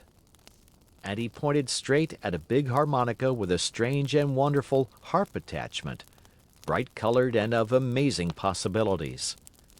Upham, a neat little gentleman with nicely trimmed side whiskers, who was always fluttered by the unexpected, hesitated, half opened his mouth, and then forgot either to shut it or to speak. Why, Mr. Peaslee," he stammered at last, "it's real expensive. It's $2.75. Don't care nothing what it costs," said Mr. Peaslee, who was in a hurry for fear lest he should think twice. When he came out of the store with the harmonica in his hands, he almost stumbled into Miss Ware. She was on her way to Jim, and of course her mind was full of his affairs. Here was Mr. Edwards's next neighbor. She impulsively stopped to ask if the misguided father still held to his resolution about Jim. Mr. Peaslee had reason to know that he did, and said so. "I tell you, Miss Ware," said he, with much emotion, "he belongs to a stony-hearted generation, and that's a fact. He ain't got any compassion in him, seems though." "It's a shame, a perfect shame!" exclaimed Nancy. "'Tain't right," said Mr. Peaslee, with a warmth which surprised the young woman, and made her warm to this old man, whom she had always thought so selfish. "'Tain't right. Your own flesh and blood so." "Well," said Miss Ware, "I'm going to the jail now. I want to see Jimmy. It must be awful there." "Well, now, that's real kind of you," responded Mr. Peaslee. "I wonder now if you'd mind taking this along to him." And he offered her the paper parcel. "It's a harmonica, I guess they call it. It's real handsome. It costs considerable, a pretty considerable sum. I feel kinder sorry for the little feller, and don't grudge it a mite." And he kept repeating, in a tone which suggested whistling to keep your courage up, "Not a mite, not a mite." Miss Ware smothered a laugh on hearing what the present was. She must not hurt the feelings of this kind old man. "Oh," said the little hypocrite, "that's nice. Jimmy'll be so pleased." But perhaps the harmonica pleased Jim as much as the school books which the school teacher, with a solicitous eye on her pupil standing in his studies, was taking to him. Saying good-bye to Mr. Peaslee, Miss Ware, books and harmonica in hand, went on her way to visit the afflicted boy in his dungeon. Meanwhile Jim, turning the wringer for Mrs. Calkins, and listening to her stories of Mark's prowess with all sorts of malefactors, was having an excellent time. He had decided to be a sheriff when he grew up. The day of the assembling of the grand jury for the September term of the Adams County Court finally dawned. How Mr. Peaslee had looked forward to that day! How often had he pictured the scene: the bustle about the courthouse, the agreeable crowd of black-coated lawyers, with their clever talk, their good stories; the grave judge, and the still graver side judges; the greetings and handshakings amid much joking and laughter; the county gossip among the grand jurors in the informal moments before they filed into the courtroom to be sworn and to receive the judge's charge; himself, finally, in his best black coat and cherished beaver hat, there in the midst of it, important, weighty, respected, a public man. He had cherished the vision of himself walking up the village street on that first morning, a dignitary returning the cordial and admiring salutes of his village friends. He had seen himself later in the jury room, shrewdly leading the reluctant witness, delivering weighty opinions on the bearing of testimony, and making all respect him as a marvel of conservatism, dignity, and wisdom. This was to be one of the most important and pleasurable days of his life, the rung in a ladder of preferment which reached as high as the State House dome. And when that day came, it rained, steadily, gloomily, fiercely rained. Solomon was not allowed to wear his best clothes. When, peering out of the window, he hopefully said he "Guess maybe 'twas going to clear," his wife invited him tartly to "Wait till it did." She insisted that he put on his everyday clothes, and thus arrayed, and without meeting a single villager to realize the importance of his errand, he waded up to the courthouse, the pelting rain rattling on his old umbrella, the fierce wind almost wrenching it inside out. There was, of course, No parade on the courthouse steps for the benefit of a wondering village, as there would probably have been had the day been fine. Instead, the men, steaming with wet, stood about uncomfortably in the corridors, muddy with the mud from their feet, wet with the drip from their umbrellas. The air in the courthouse was close, and everyone felt uncomfortable and depressed.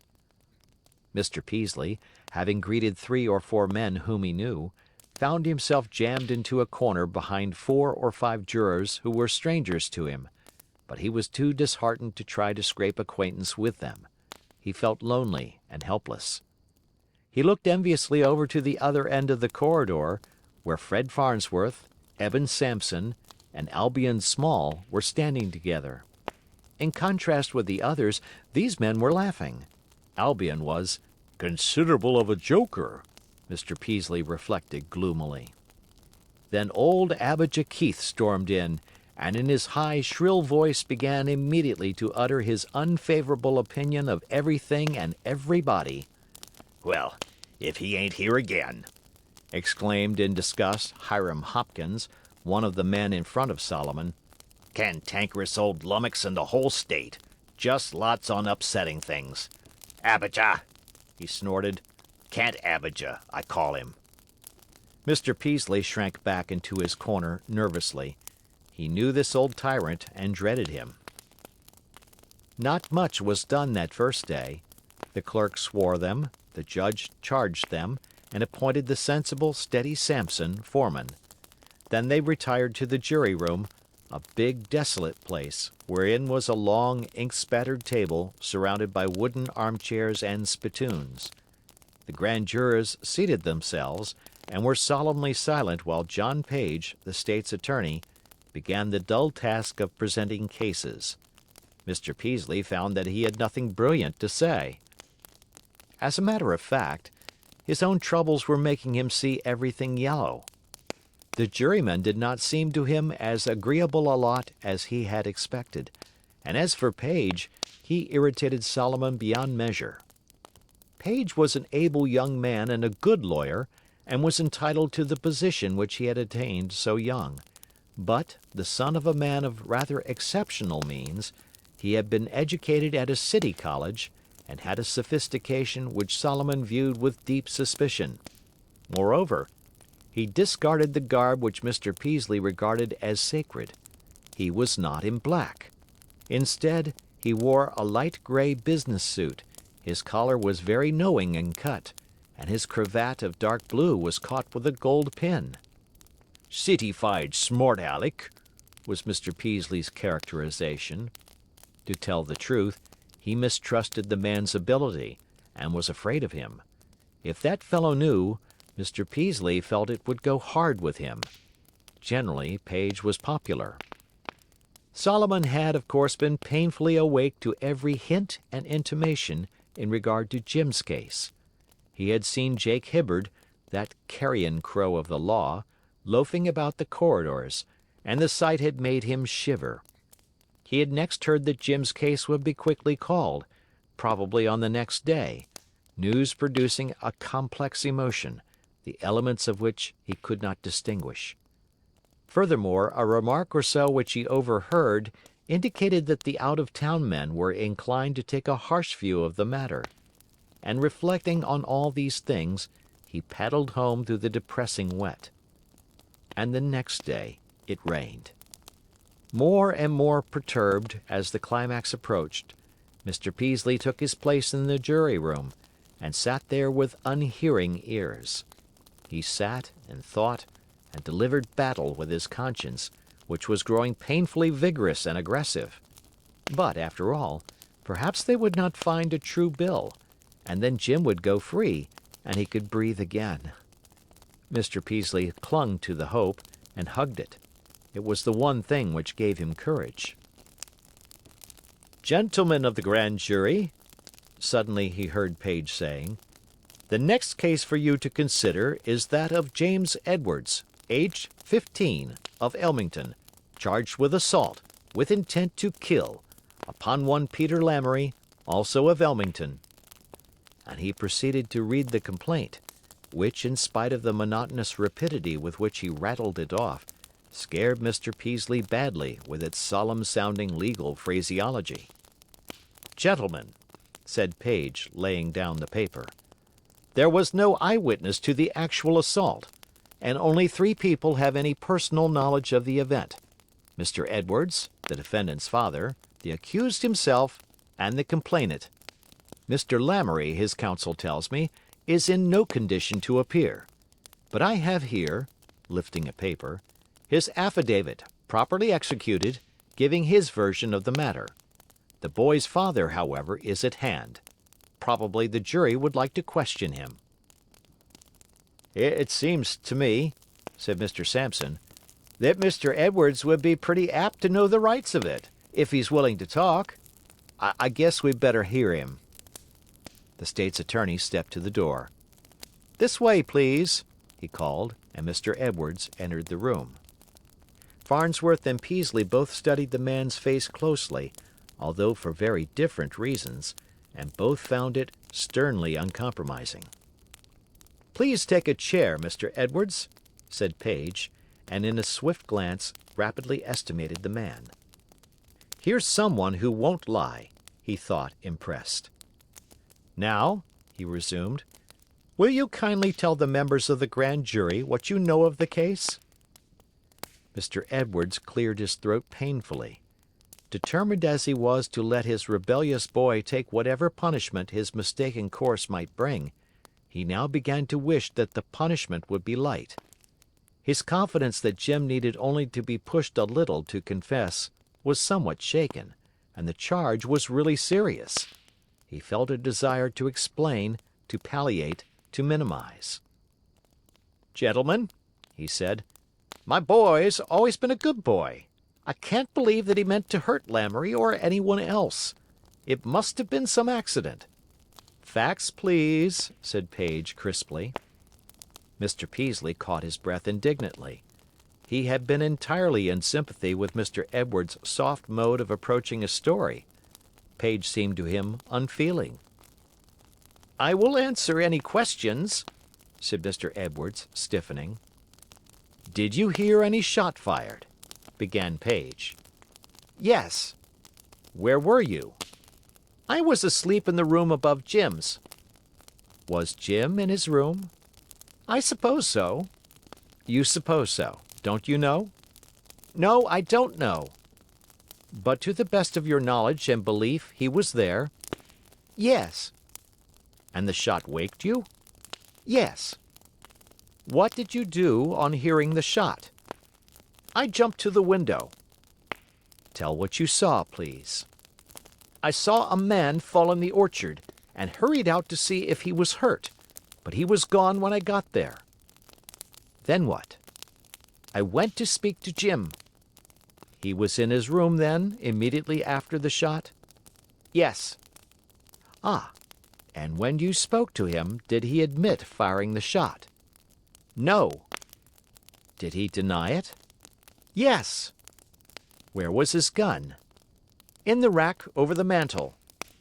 "In the rack over the mantel," repeated Page slowly, glancing at the jurors. "Did you examine it?" "Yes." "What was its condition? Did it show that it had been fired?" "No, it was clean." "It was clean," repeated Page. "I understand that it was a double-barreled, muzzle-loading shotgun. Were there any rags about?" "Yes." "Where were they?" "One was in the ashes of the fireplace."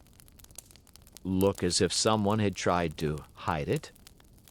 "Yes," reluctantly.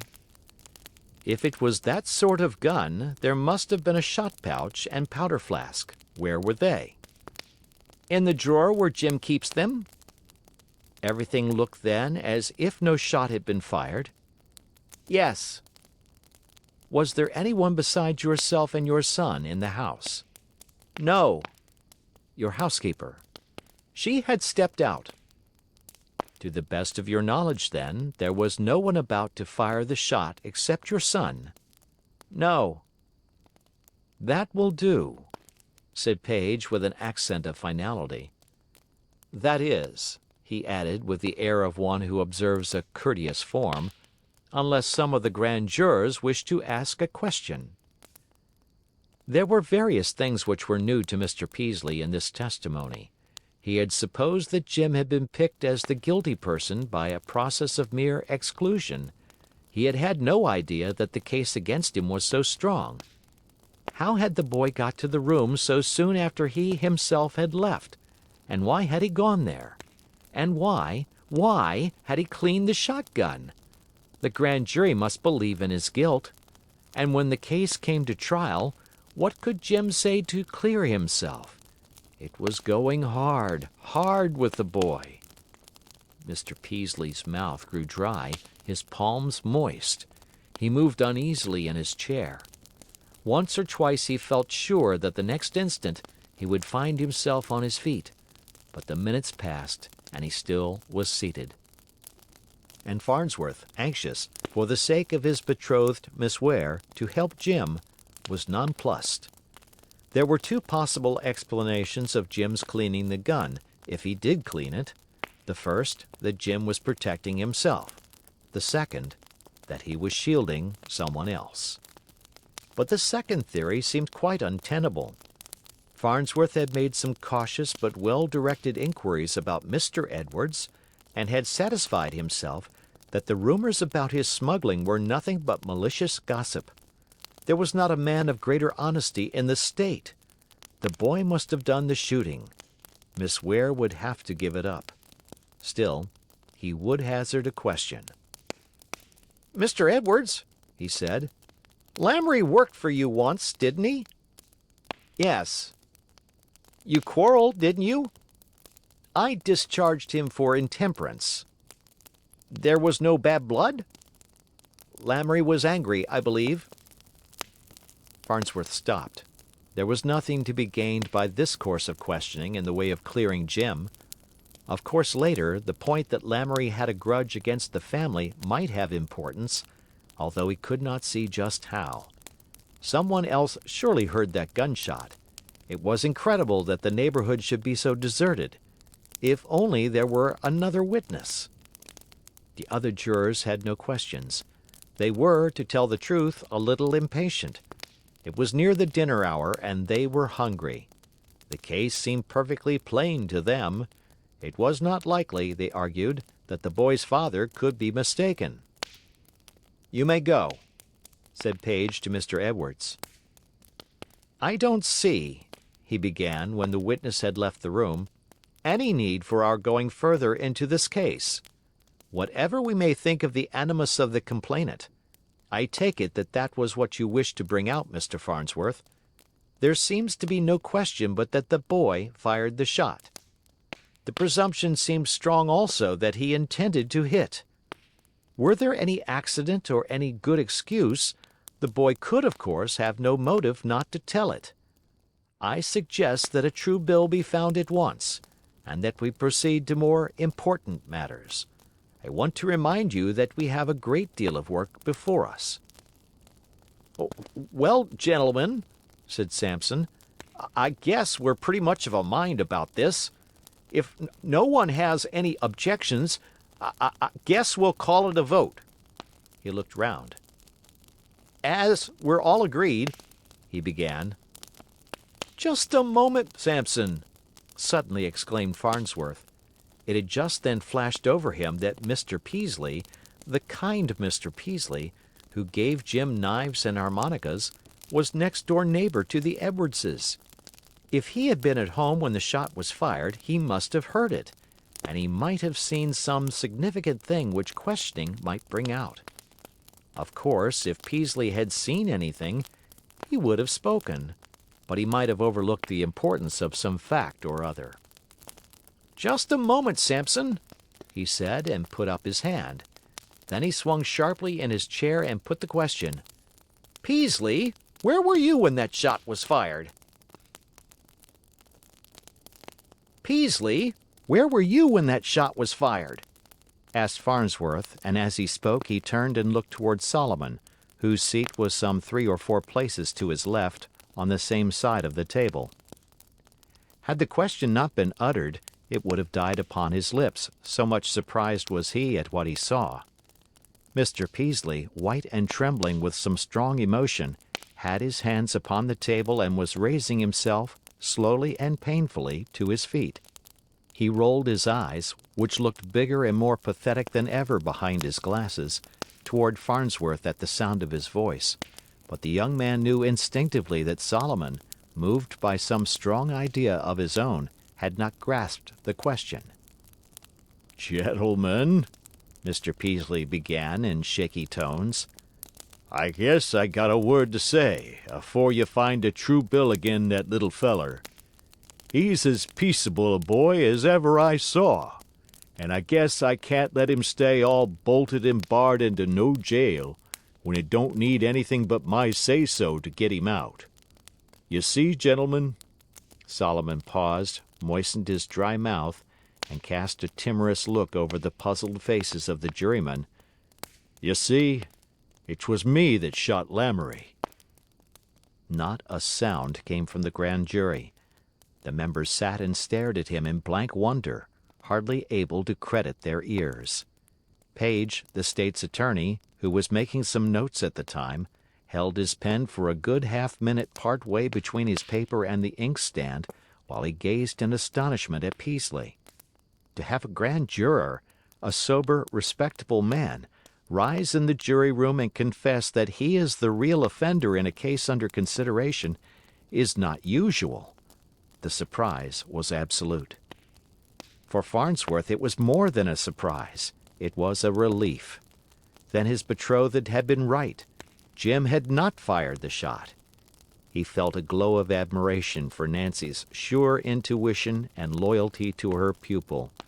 He rejoiced that Jim was cleared for her sake and for the boys. Insensibly he had grown more and more interested in Jim and attached to him. Now everything was explained. Everything? No. Jim's strange activity in concealing the evidences of the shot, his queer reserve when questioned as to what he knew, these seemed more perplexing than ever. Farnsworth, hoping for light upon these points, settled back in his chair to listen. Mr. Peaslee had more to say. "It kinder goes agin the grain," Solomon resumed with a weary, deprecatory smile, "to own up you've been acting like a fool, but I guess I got to do it. This was the way on it. I stepped over to Eddard's just to talk over matters and things. Well, I couldn't seem to raise anybody to the front of the house, so I kinder slid into the boys' room to see if there wasn't somebody out back. There wasn't. There didn't seem to be anybody to home. Now, gentlemen, seems as though you'd see how 'twas when I tell you. There's an old white and yaller cat, with a kinder sassy patch over her eye." Mr. Peaslee's meek voice here took on a trace of heat. "That's been a pesterin' the life out of me goin' on a year. I guess you know how 'tis. One of them pesky, yowlin', chicken-stealin', rusty old nuisances that hain't any sociability to 'em anyhow. Well, there she was a-settin', comfortable as a hot punkin pie, and lookin' as if she owned the place. And there was the boy's gun right there handy. The cat riled me so, I just loaded her up. 'Twa'n't in human nature not to, now was it? 'Twa'n't nothin' but bird shot, so I sorter stuck in a marble. I couldn't do no harm, and it might kinder help a leetle, and I just fired her off. I didn't expect to hit any French Canadian. I didn't know there was any of the critters round. Then when I see a feller fall out of the bushes I was scared, now I tell you. Here I was, member of the grand jury and everything, and it didn't somehow seem right and fittin' for no member of the grand jury to be fillin' up a feller human being with bird shot and marbles. I guess I didn't think much what I was a-doin' of, nohow. 'T any rate, I just sneaked off home, and then I just let things slip along and slide along till here I be. I guess if a true bill's got to be found agin anyone, it's got to be found agin me." And Mr. Peaslee sank huddled and hopeless into his chair. His fellow members were for a moment silent. But soon this tale of a cat, bird-shot, and an unexpected Canadian began to disclose a comic aspect. The plight of poor, respectable Mr. Peaslee, in all the fresh honors of his jurorship, began to show a ludicrous side. Their own position as grave men seeing what they thought a serious offense change as by magic into a farcical accident, bit by bit revealed its humor. Sampson, the foreman, glanced at Page, the state's attorney. The young man's face wore an odd expression. Their eyes met, and Sampson's mouth began to twitch. Albion Small, who was considerable of a joker, suddenly choked. Farnsworth, having revealed to him in a flash the significance of the harmonica with harp attachment, gave way and laughed outright. Smiles appeared on faces all round the table, and as the comicality of the whole affair more and more struck upon their astonished minds, the smiles became a general laugh, the laugh a roar, and this mirth had so good-humored a note that Solomon, taking heart, looked about the table with a sheepish grin. But his heart sank and his grin vanished when his eyes fell upon Abijah Keith. For Abijah did not smile. He sat grim as fate, stern disapproval of all this levity expressed in every deep fold of his wrinkled old countenance. A formidable person was Abijah. He had a great brush of white hair, which stood up fiercely from his narrow forehead, a high, arched nose like the beak of a hawk, on which rested a pair of huge round spectacles, a mouth like a straight line enclosed between a great parenthesis of leathery wrinkles. Up from under his old-fashioned stock, round a chin like a paving stone, curled an aggressive, white, wiry beard, and his blue eyes were steel bright and hard. "Can't see what you're cackling so for," he exclaimed, his shrill accents full of contempt. "Actin' like a passel of hens. There's a man shot, ain't they? Somebody shot him, didn't they? He," and Abijah pointed a knotted, skinny, hard old finger at the shrinking Solomon, "he shot him, didn't he? Serious business, I call it. Guess the grand jury's got something to say to it, hain't they? Cat. Cat's foot, I say. Likely story, likely story. Don't believe a word on it." Solomon dared to steal a look, and was not reassured to see in the jurymen's faces doubt replacing mirth. Then Hiram Hopkins' hearty voice, ringing with opposition, struck upon his delighted ear. He remembered Hiram's dislike for the cantankerous Keith. Here, perhaps, was a defender. "Oh, come now, Mr. Keith. Oh, come now," he heard Hopkins exclaim. "What's the use of raising a rum puss? It wasn't nothing but bird-shot. Folks don't go murdering folks with bird-shot." "Don't care if it was bird-shot," came Abijah's snapping tones. "Don't care if it was pinheads. Principle's the same." It is, admitted Solomon in his soul. "Well," said Hiram, with a common sense in which Mr. Peaslee took comfort, "the practical effect is mighty different. Gentlemen," he added to the jurors, "I can't see that we've got any call to go any further with this. Peaslee was just shooting at a cat. I don't see the sense of taking up the time of the court and making expense for any such foolishness. I say we better dismiss young Edward's case, and Peaslee's along with it.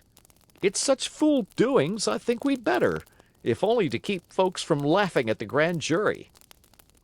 Solomon's heart was in his mouth. Would the others take this view, or Keith's? "Oily talk! Dreadful oily talk!" came Abijah's fierce pipe. "Don't take any stock in it. Shot him, didn't he? Grand juror, what difference does that make? If they ain't fit, weed 'em out. Weed 'em out." "Fit?" said Hiram. "It took some spunk to get up there and tell just what a fool he'd been, did—" "Humph!" Abijah interrupted with a snort. "Had to, didn't he? Farnsworth asked him where he was, didn't he? Had to squirm out somehow, didn't he? Got about as much spine as a taller candle with the wick drawed out, according to his own showing. Better weed him out. Better weed him out. Humph. Poor Mr. Peaslee sank still lower in his chair. His head fell still lower on his chest. They were taking away from him even the credit of voluntary confession. Why had Farnsworth asked that question? In casting doubt upon this one brave deed, fate seemed to him to have done its worst. "He'd got up before I put the question," said Farnsworth. He wished to be just, but he was indignant with Peaslee.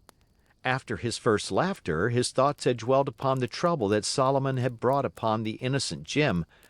"Just to save his own hide, the old skeezicks!" he exclaimed to himself. After all, what did he know about Peaslee? If the man had merely shot at a cat, why under the sun should he not have said so at once, and saved all this bother? The more he thought, the more indignant he grew, and the more doubtful. He did not notice at all the look of timid gratitude which Mr. Peaslee cast in his direction. "Course he was up before you spoke." Solomon was further gratified to hear Hopkins declare, in his big hearty voice. "And I think a man who owns up fair and square, just when it's hardest to, has got spine enough to hold him together anyhow." Up before you asked him? Abijah turned on Farnsworth. Up for what? Tell me that, will you? And Solomon, listening anxiously for Farnsworth's answer, was depressed to hear him give merely a good-humored laugh at Uncle Abijah's thrust. "Mr. Peaslee," asked Samson so unexpectedly that Solomon jumped, "didn't you say something about a marble?" "Yes," said Mr. Peaslee gloomily. "Fit the bore, did it?" continued the foreman. "Slick," answered Mr. Peaslee with the brevity of despair. "If that marble fitted the bore," said Albion Small, while Samson nodded assent, "it's my opinion it might do considerable damage." His opinion had weight, for Small was a hunter of repute. Recovered from their amusement, the grand jurors had become gradually impressed with the idea that Mr. Peaslee's confession still left some awkward questions unanswered. If the matter were so simple as he said, why had he kept silent so long? The jurymen came from all over the rather large county, and although they all had some knowledge of the principal men of Ellington, and although such of them as had dealings at its bank had met Mr. Peaslee, none of them knew him well. He was a newcomer at the village, and when at his farm had not had a wide acquaintance. They looked to Farnsworth as his fellow townsman to speak for him, but Farnsworth said nothing, and seemed preoccupied and doubtful. The inference was that he shared their perplexity. They felt that Keith, for all his cantankerousness, might be right. Solomon could draw no comfort from their faces.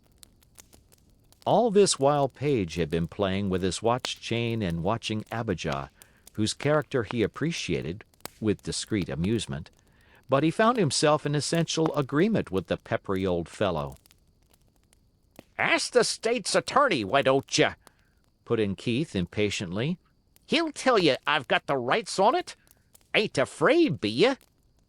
Samson smiled. "Mr. State's Attorney," he said, turning to Paige, I guess perhaps you better give us the law of this." "Well, gentlemen," said Paige, "as a matter of law, Mr. Keith would seem to be right." And at the word, Solomon's spirits sank to new depths. "Didn't I tell you?" said Abijah triumphantly. Had the state's attorney said that he was wrong, the old man would have called him a popinjay to his face. Abijah's exclamation was not deference to legal knowledge, it was merely quick seizure of a tactical point. "Lamoury was shot," Paige went on, with a little smile at Keith's interruption, "and by his own statement Mr. Peaslee shot him.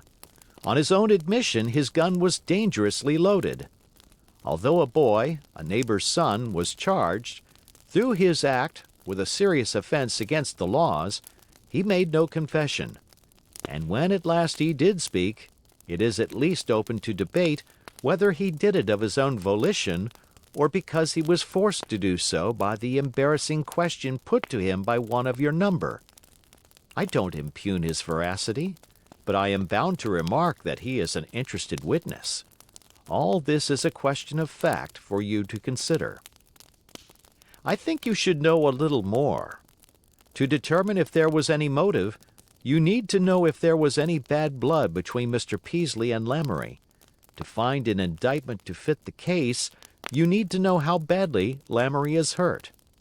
I think you should have Lamoury here. Cross-questioning him, and perhaps Mr. Peaslee, Solomon shivered, should establish whether the shot was accidental, as the accused says, or intentional, as Lamoury contends. I'll have the complainant here tomorrow if it's a possible thing. As there's no formal charge, as yet, against Mr. Peaslee, I think you may properly postpone until then the question of entering a complaint or making an arrest, if necessary. Solomon shivered again. And of his proper holding for appearance before the court. Meanwhile, I suggest that you dispose of the case against young Edwards and then adjourn. Mr. Peaslee, he added significantly, will of course be present tomorrow morning. Sartain, sartain, answered poor Solomon tremulously. It was already late, and when the grand jury had formally dismissed the complaint against Jim, the hour was so advanced that adjournment was taken for the day. When Mr. Peaslee left the courthouse, no one spoke to him, and he walked slowly home, full of the worst forebodings. Why had he put in that marble? Relieved of his burden of anxiety and remorse in regard to Jim, he began to think more definitely than he had done heretofore of the possibility of serious harm to Lamoury. It was dreadful to think that he might have badly wounded an inoffensive man. Was Lamoury much hurt? What would happen to a marble in a shotgun, anyhow? Would he be arrested? Would his case get to trial? Could he, without a single witness, prove that it was an accident? The sinister figure of Jake Hibbard rose before him and made him feel helpless and frightened. The future looked black. But I done right, he tried to console himself by saying. I done right. Better late than never, to be sure, but if genuine comfort in a good deed is sought, it is best to act at once. Mr. Peaslee could feel but small satisfaction in his tardy confession. Moreover, he must now face his wife. As he turned with reluctant feet into his own yard, he fairly shrank in anticipation under the sharp hail of her biting words. To postpone a little the inevitable, to gather strength somewhat to meet the shock, he passed the kitchen porch and went on toward the barn. Seating himself upon an upturned pail, he stayed there a long while, still as a statue, while he chewed the cud of bitter reflection. After a while, at the barn door there was a familiar flash of white and yellow. Looking wearily up, he saw the great green eyes of the Calico Cat fastened upon him in fierce distrust. She had one foot uplifted, as if she did not know whether it was safe to put it down, and in her mouth, pendant, was a calico kitten. Mr. Peaslee, silent and immovable, watched her with apathetic eyes. Finally, as if assured he was not dangerous, she put down her foot and disappeared with soft and cushioned tread into the dim recesses of the barn. Yet a little while, and she again appeared in the doorway, with a second duplicate of herself. Again an interval, and she brought a third. Well, said Solomon to himself, his spirit quite crushed, I guess she ain't bringin' no more than belong to me by rights. Nevertheless, he could not endure to see any others. He went desperately into the house, where he found his wife fuming over his delay. I guess I may as well tell you, first as last, he said in a sort of stubborn despair. 'Twas me that shot Lamoury. You? Exclaimed his wife, dropping her knife and fork, and looking at him as if she thought he had taken leave of his senses. I guess I'm the feller, he averred with queer, pathetic humor. And turning a patient, rounded back to his wife's expected indignation, he told his story while he nervously washed at the sink and fumblingly dried his face and hands in the coarse roller towel. He made these operations last as long as his confession. Then, at an end of his resources, he turned to face the storm. Mrs. Peaslee simply looked at him. She struggled to speak, but she found herself in the predicament of one who has used up all ammunition on the skirmish line and comes helpless to the battle. She simply could think of nothing adequate to say. She stared at her husband while he stared out of the window. Then she gave it up. "Draw up your chair," she said sharply. "I guess you got to eat, whatever you be." When the grand jury dispersed after Mr. Peaslee's confession, Farnsworth, first speaking a few words to Page, the state's attorney, hurried toward the Union School. As he expected, he met Miss Ware coming from it on her way to her boarding house. He waved his hat and called, "Jim's free!" As he reached her side, he added, "He didn't fire the shot at all." "Of course he didn't," said Nancy triumphantly. "Didn't I tell you? But who did? And how did you find out?" "Peaslee," said Farnsworth. "He owned up." "Mr. Peaslee? Then that awful harmonica, why, the wretch—" "Shh!" warned Farnsworth. "Not so loud. These are jury room secrets which I'm not supposed to tell." But he told them nevertheless. As the two walked along together, he gave her an account of all that had happened. "But what I don't understand," he concluded, "is what made Jim behave so. What did he clean his gun for? Why did he hide the rags and put away the ammunition? He acted just as if he were trying to shield someone. We know he wasn't trying to shield himself, and I don't see why he should shield Peaslee." "Fred," said Nancy, stopping and facing him, "Jim knew that his father was the only person in the house, didn't he?" "Yes," said Farnsworth. "Then he thought his father did it." "Oh, pshaw!" exclaimed Farnsworth. "He couldn't." "Don't be rude, Fred," admonished Nancy. "Wasn't I right before? Well, I'm right now. How could he have thought anything else? I'm going straight to the jail and find out. And can we get him away from that jail?" "Yes," said Farnsworth. "I spoke to Page. He said he'd bring the boy in and have him discharged this afternoon. He has to appear before the judge, you know, before he can be let go." "That's nice," said Nancy. "Now, Fred, you go straight to Mr. Edwards and bring him up there, too. I don't suppose anyone's thought to tell him." "But I haven't had any dinner," objected Farnsworth. "Dinner!" exclaimed Miss Ware, in deep scorn, and Farnsworth laughed and surrendered. They separated then. Miss Ware took the side street to the jail, while Farnsworth hurried along toward Edwards' house. "Mr. Edwards," he said when that gentleman appeared at the door, "Miss Ware wants you right away at the jail." And as he spoke he was struck with the strain which showed in the man's face. He must have felt it a good deal, he reflected with surprise. A sudden fear showed in Mr. Edwards' eyes. "Jim isn't sick, is he?" he asked. "Oh, no," replied Farnsworth hastily. "He's cleared, that's all. We'll have him out of jail this afternoon." "Cleared?" repeated Mr. Edward distrustfully. Was Farnsworth joking? Nothing was more certain in the father's mind than that Jim had fired the shot. No other supposition was possible. His face grew severe at the thought that Farnsworth was trifling with him. "Yes, cleared," said the young man, somewhat nettled. "We have absolute certain proof that Jim hadn't anything to do with it." "I should like to hear it," said Mr. Edwards coldly. "Well, we have the real offender's own confession," said Farnsworth, irritated at the incredulity of the man. What was the fellow made of? Mr. Edwards said nothing.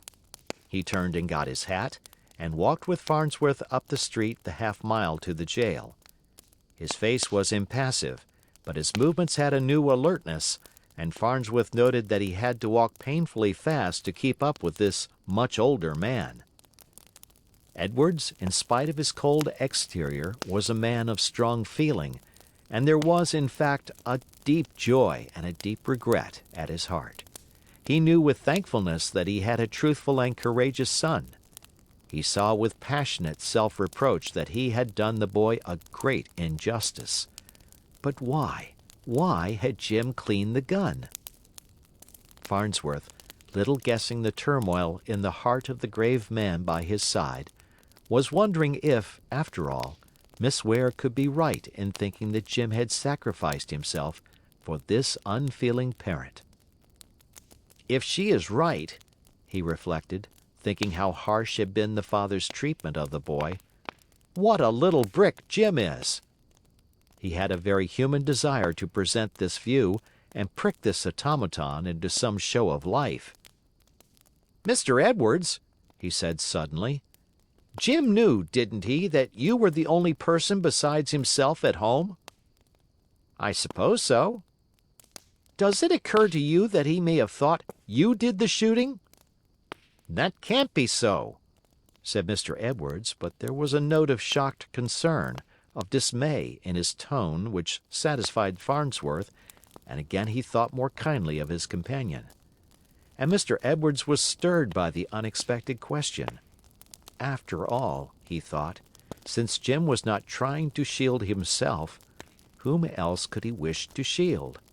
And a sudden deep enthusiasm filled him for this son who was not only courageous and truthful, but who, in spite of his unjust treatment, was loyal, who, he thrilled at the word, loved him.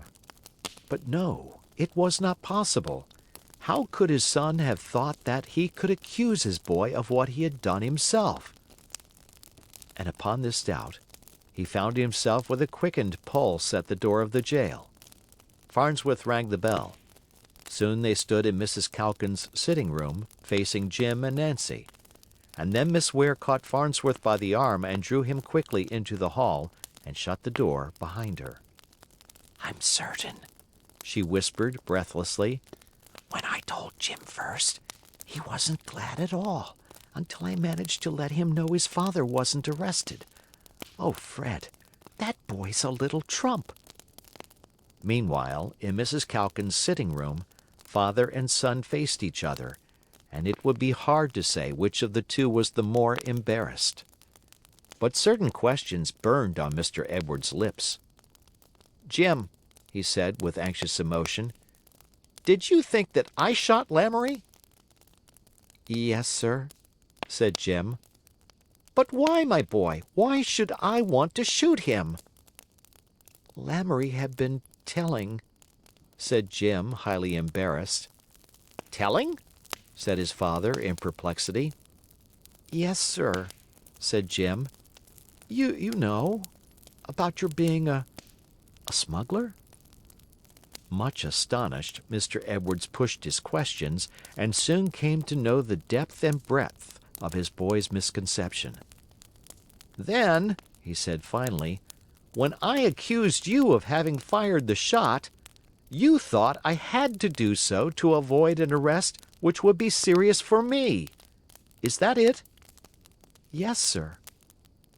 Mr. Edwards could not speak for a moment for emotion. Then he drew the boy to him. My son," he said, "you and I must know each other better."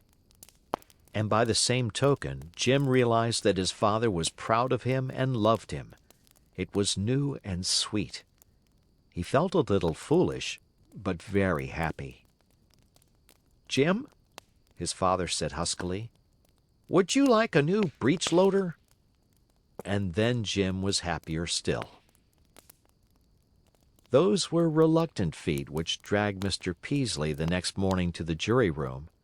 The counsel of the night had brought no comfort, and when he came among his fellows their constraint and silence were far from reassuring. Nor, when the sitting had begun, did he like the enigmatic smile with which the well-dressed page stood and swung his watch chain. How he distrusted and feared this smug, self-complacent young man! Yet the state's attorney's first words brought him unexpected comfort. "Mr. Lamoury," he said, still with that puzzling smile, "has consented, in spite of his serious physical condition, to appear before you." Lamoury could not be so badly hurt if he could come to the courthouse, but what was this? While the state's attorney held wide the door, Jake Hibbard solemnly pushed into the room a great wheeled chair, in which sat the small, wiry, furtive-eyed Lamoury. Mr. Peaslee's heart sank as he saw the wheeled chair, and noted the great bandages about the Frenchman's head and arm. He listened apprehensively to the loud complaint of cruelty to his client which Hibbard continued to make, until Page, pulling the chair into the room, blandly shut the door in his face. Mr. Peaslee heaved a great sigh of mingled contrition and fear. This wreck was his work. He would be punished for it. "Mr. Lamoury," Page began courteously, "we so wish to get your version of this painful affair that, though we are sorry to cause you any discomfort, we have felt obliged to bring you here. Will you kindly tell the gentlemen of the grand jury what happened?" "Yes, sir, I told him," said Lamoury eagerly. Confident that no one knew anything about what had happened except Jim Edwards and himself, he intended to make his narrative striking. "Yes, sir, I told the truth. Well, sir, I'll be going through Monsieur Edwards' orchard, walking through same as any man's. Then I look, and I see dat leetly boy in the window, a shouting and a cussing like he gone crazy in his head. I tell you I feel bad for how dat leetly boy cussing. Dat was to shame." And Lamoury paused to let this beautiful sentiment impress itself upon the jurors. Mr. Peaslee listened with profound astonishment. "Den he holler something I can't hear, only Canuck, and I begins to get my mads up. I hain't do him no harm, hain? Den he fires his gun, poom, and mortars 20, probably 10 buckshot, hit me on the head of it." Buckshot? Them's the marble, thought Mr. Peaslee, but there wasn't but one. "I tol' you dey strong like I tol' you dey sting like bumblebees. I tink me, dat wicked little boy going for shoot more as once probably, maybe 2, 3 time. I drop quick in the grass, and I run quick. And when I get home, I find 2, 3, 5, maybe 4 hole in my arm, more big as my thumb." Pete stopped dramatically. His little sparkling black eyes traveled quickly from one face to another to note the effect he had made. Mr. Peaslee's spirits were rising. The grand jury could not believe such a passel of lies. Only was one of those holes big as my thumb, made perchance by a marble? "That's a mighty moving narrative," commented Sampson dryly. "Did I understand you to say that you were hit in the head or the arm?" "Both of it," averred Pete without winking. "I didn't shoot any bag of marbles," whispered Mr. Peaslee to his neighbor, who nodded. That he had the courage to address a remark to anyone shows how his spirits were rising. "You said you were going along the short cut through Mr. Edwards' orchard, didn't you?" the state's attorney now asked.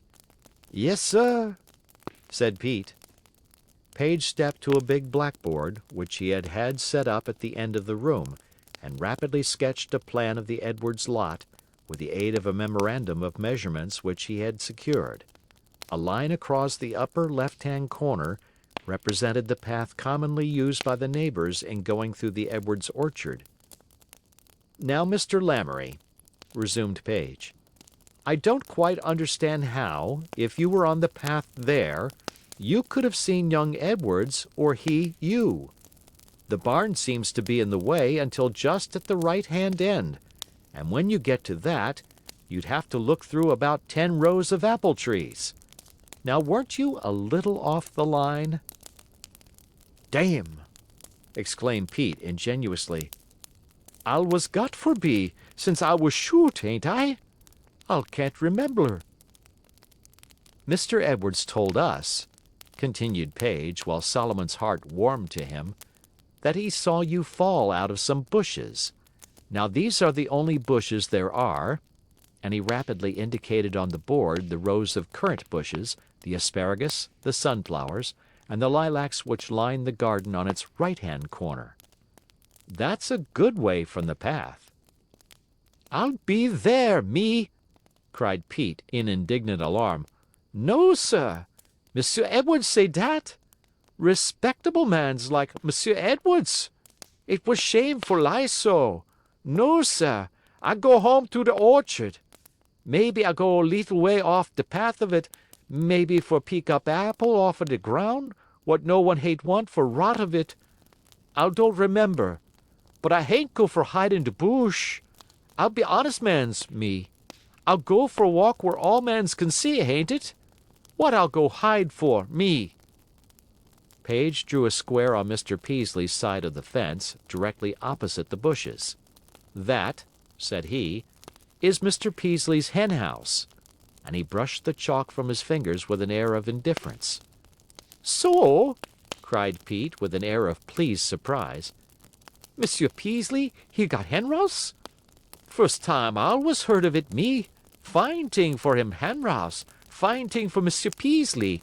I'll tink him for be lucky, Monsieur Peaslee. But I ain't know it. I ain't seen nossing of it, no sir." And Pete smiled innocently round at the enigmatic faces of the jurymen. "Mr. Lamoury," said Page with a very casual air, "behind those bushes is a broken board." "So?" said Pete. Anyone who was there had an excellent chance to study the fastenings of Mr. Peaslee's henhouse door. "Mais, I was told you I'll not be there, me!" cried Pete, alarmed and excited. "That," said Mr. Page calmly, "is the only place where you could be and get shot from the boy's window. Either you were there or you weren't shot. Besides, Mr. Edwards found your footprints." Pete shrunk his head into his shoulders and glared questioningly at the state's attorney. The examination was not going to his liking. "What I'll care for dat?" he said at last. "Oh, nothing," said Page. "Nothing at all. Let us talk of something else. Let me ask why Mr. Edwards discharged you from his employ last spring?" "Nossing, nossing. I'll be work for him more good as never was." "If he treated you as unjustly as that," said Page with sympathy, "you cannot have a very high opinion of Mr. Edwards." "I told you he was bad mans. He discharged me more as 60 miles off. I'll have for walk, me. I told you dat was mean trick for play on poor mans." And Pete sought sympathy from the faces about him. "That was too bad, certainly," said Page. "Now about those wounds of yours. I have Dr. Brigham here, ready to make an examination. I'll call him now." And the state's attorney started toward the door of the witness room. Pete jumped. "Hein!" he exclaimed.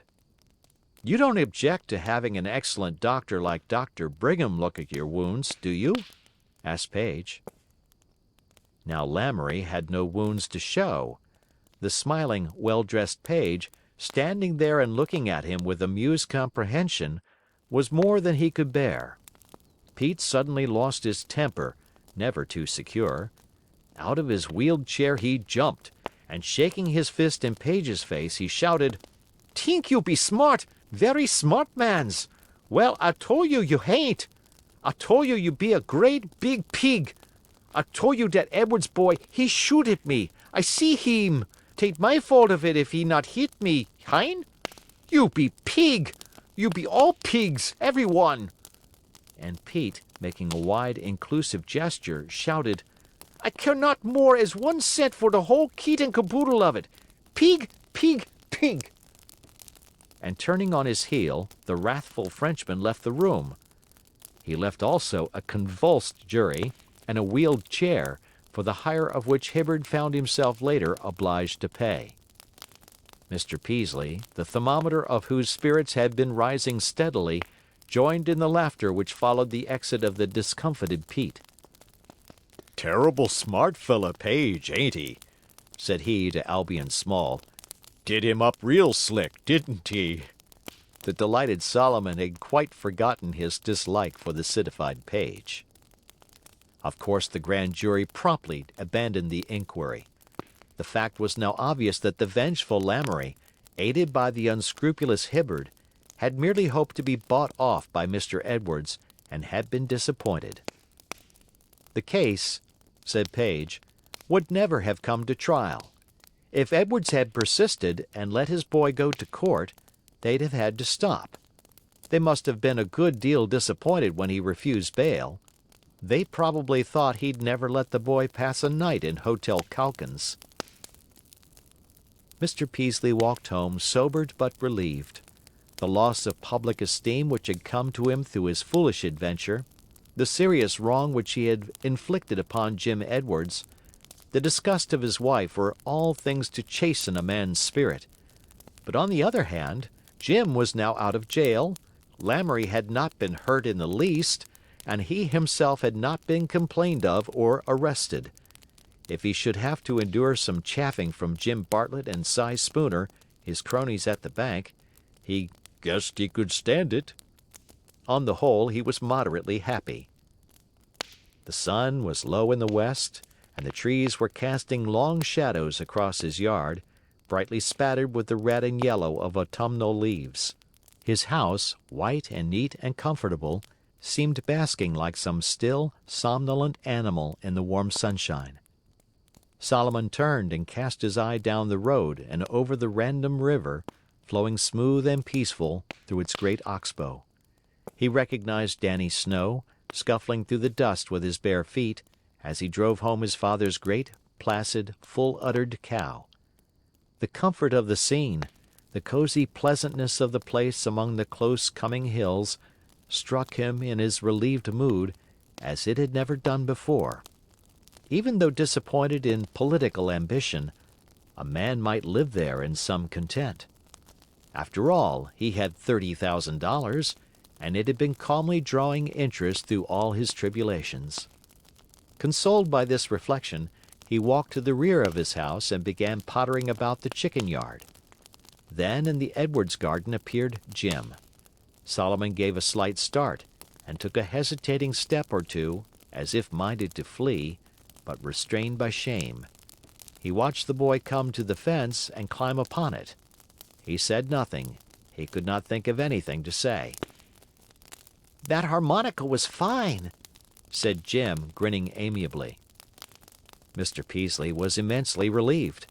If there was a momentary twinge at the thought of the money it had cost him, it was quickly gone. Glad you enjoyed it. Seems though I wanted to give you a little something, considerin'. I hope you and your father ain't ones to lay it up agin me." "That's all right," said Jim grandly. "I had a bully time at the jail. Mrs. Calkins is a splendid woman. You just ought to eat one of her doughnuts." Didn't know they fed you up much to the jail, commented Solomon, puzzled. "Oh, I wasn't locked up," said Jim, and explained. Well, well, I'm beat. That was clever on 'em, wasn't it now? said Mr. Peaslee, much pleased. "And father ain't holding any grudge either," said Jim. "He says he's much obliged to you." a remark which the reader will understand better than Mr. Peaslee ever did. You listen when you're eating your supper, cried Jim as he climbed down from the fence and ran toward the house. I'm going to play on that harmonica. And Solomon rejoiced. Poor man, he did not know how the popularity of his gift was destined to endure. He did not know that he had let loose upon the circumambient air sounds worse than any ever emitted by the Calico Cat. Filled with the pleasant sense of having made it up with the boy whom he thought he had so greatly injured, Solomon started along the path toward the kitchen door. He began to realize that he had an appetite, something now long unfamiliar to him. As he drew near, an appetizing odor smote his nostrils. "Oysters, I swanny!" he ejaculated. It was unheard of. There was nothing which Solomon, who had a keen relish for good things to eat, and would even have been extravagant in this one particular had his firm-willed wife permitted, enjoyed more than an oyster stew, or which he had a chance to taste less often. Oysters could be had in town for 60 cents a quart, a sum that seems not large, but in Mrs. Peaslee's mind they were associated with the elegance and luxury of church sociables and with the dissipation of supper after country dances. They were extravagant food. Solomon could not believe his nose. He entered the door, and there upon the table stood the big tureen, with 2 soup plates at Mrs. Peaslee's place. There was nothing else but the stew, of course, but it lent a gala air to the whole kitchen. "Why, Sarepty," he said to his wife. You going to be arrested? asked Mrs. Peaslee sharply. She wanted no sentiment over her unwonted generosity, but, truth to tell, when she had seen Solomon depart that morning and realized that he might be going to arrest, possibly to trial, perhaps to conviction and to jail, she had felt a sudden fright, a sudden sympathy for her husband, and she had bought half a pint of oysters for a stew, in spite of expense. "No, I ain't going to be arrested," said Solomon with satisfaction. "The grand jury found there wasn't anything to it.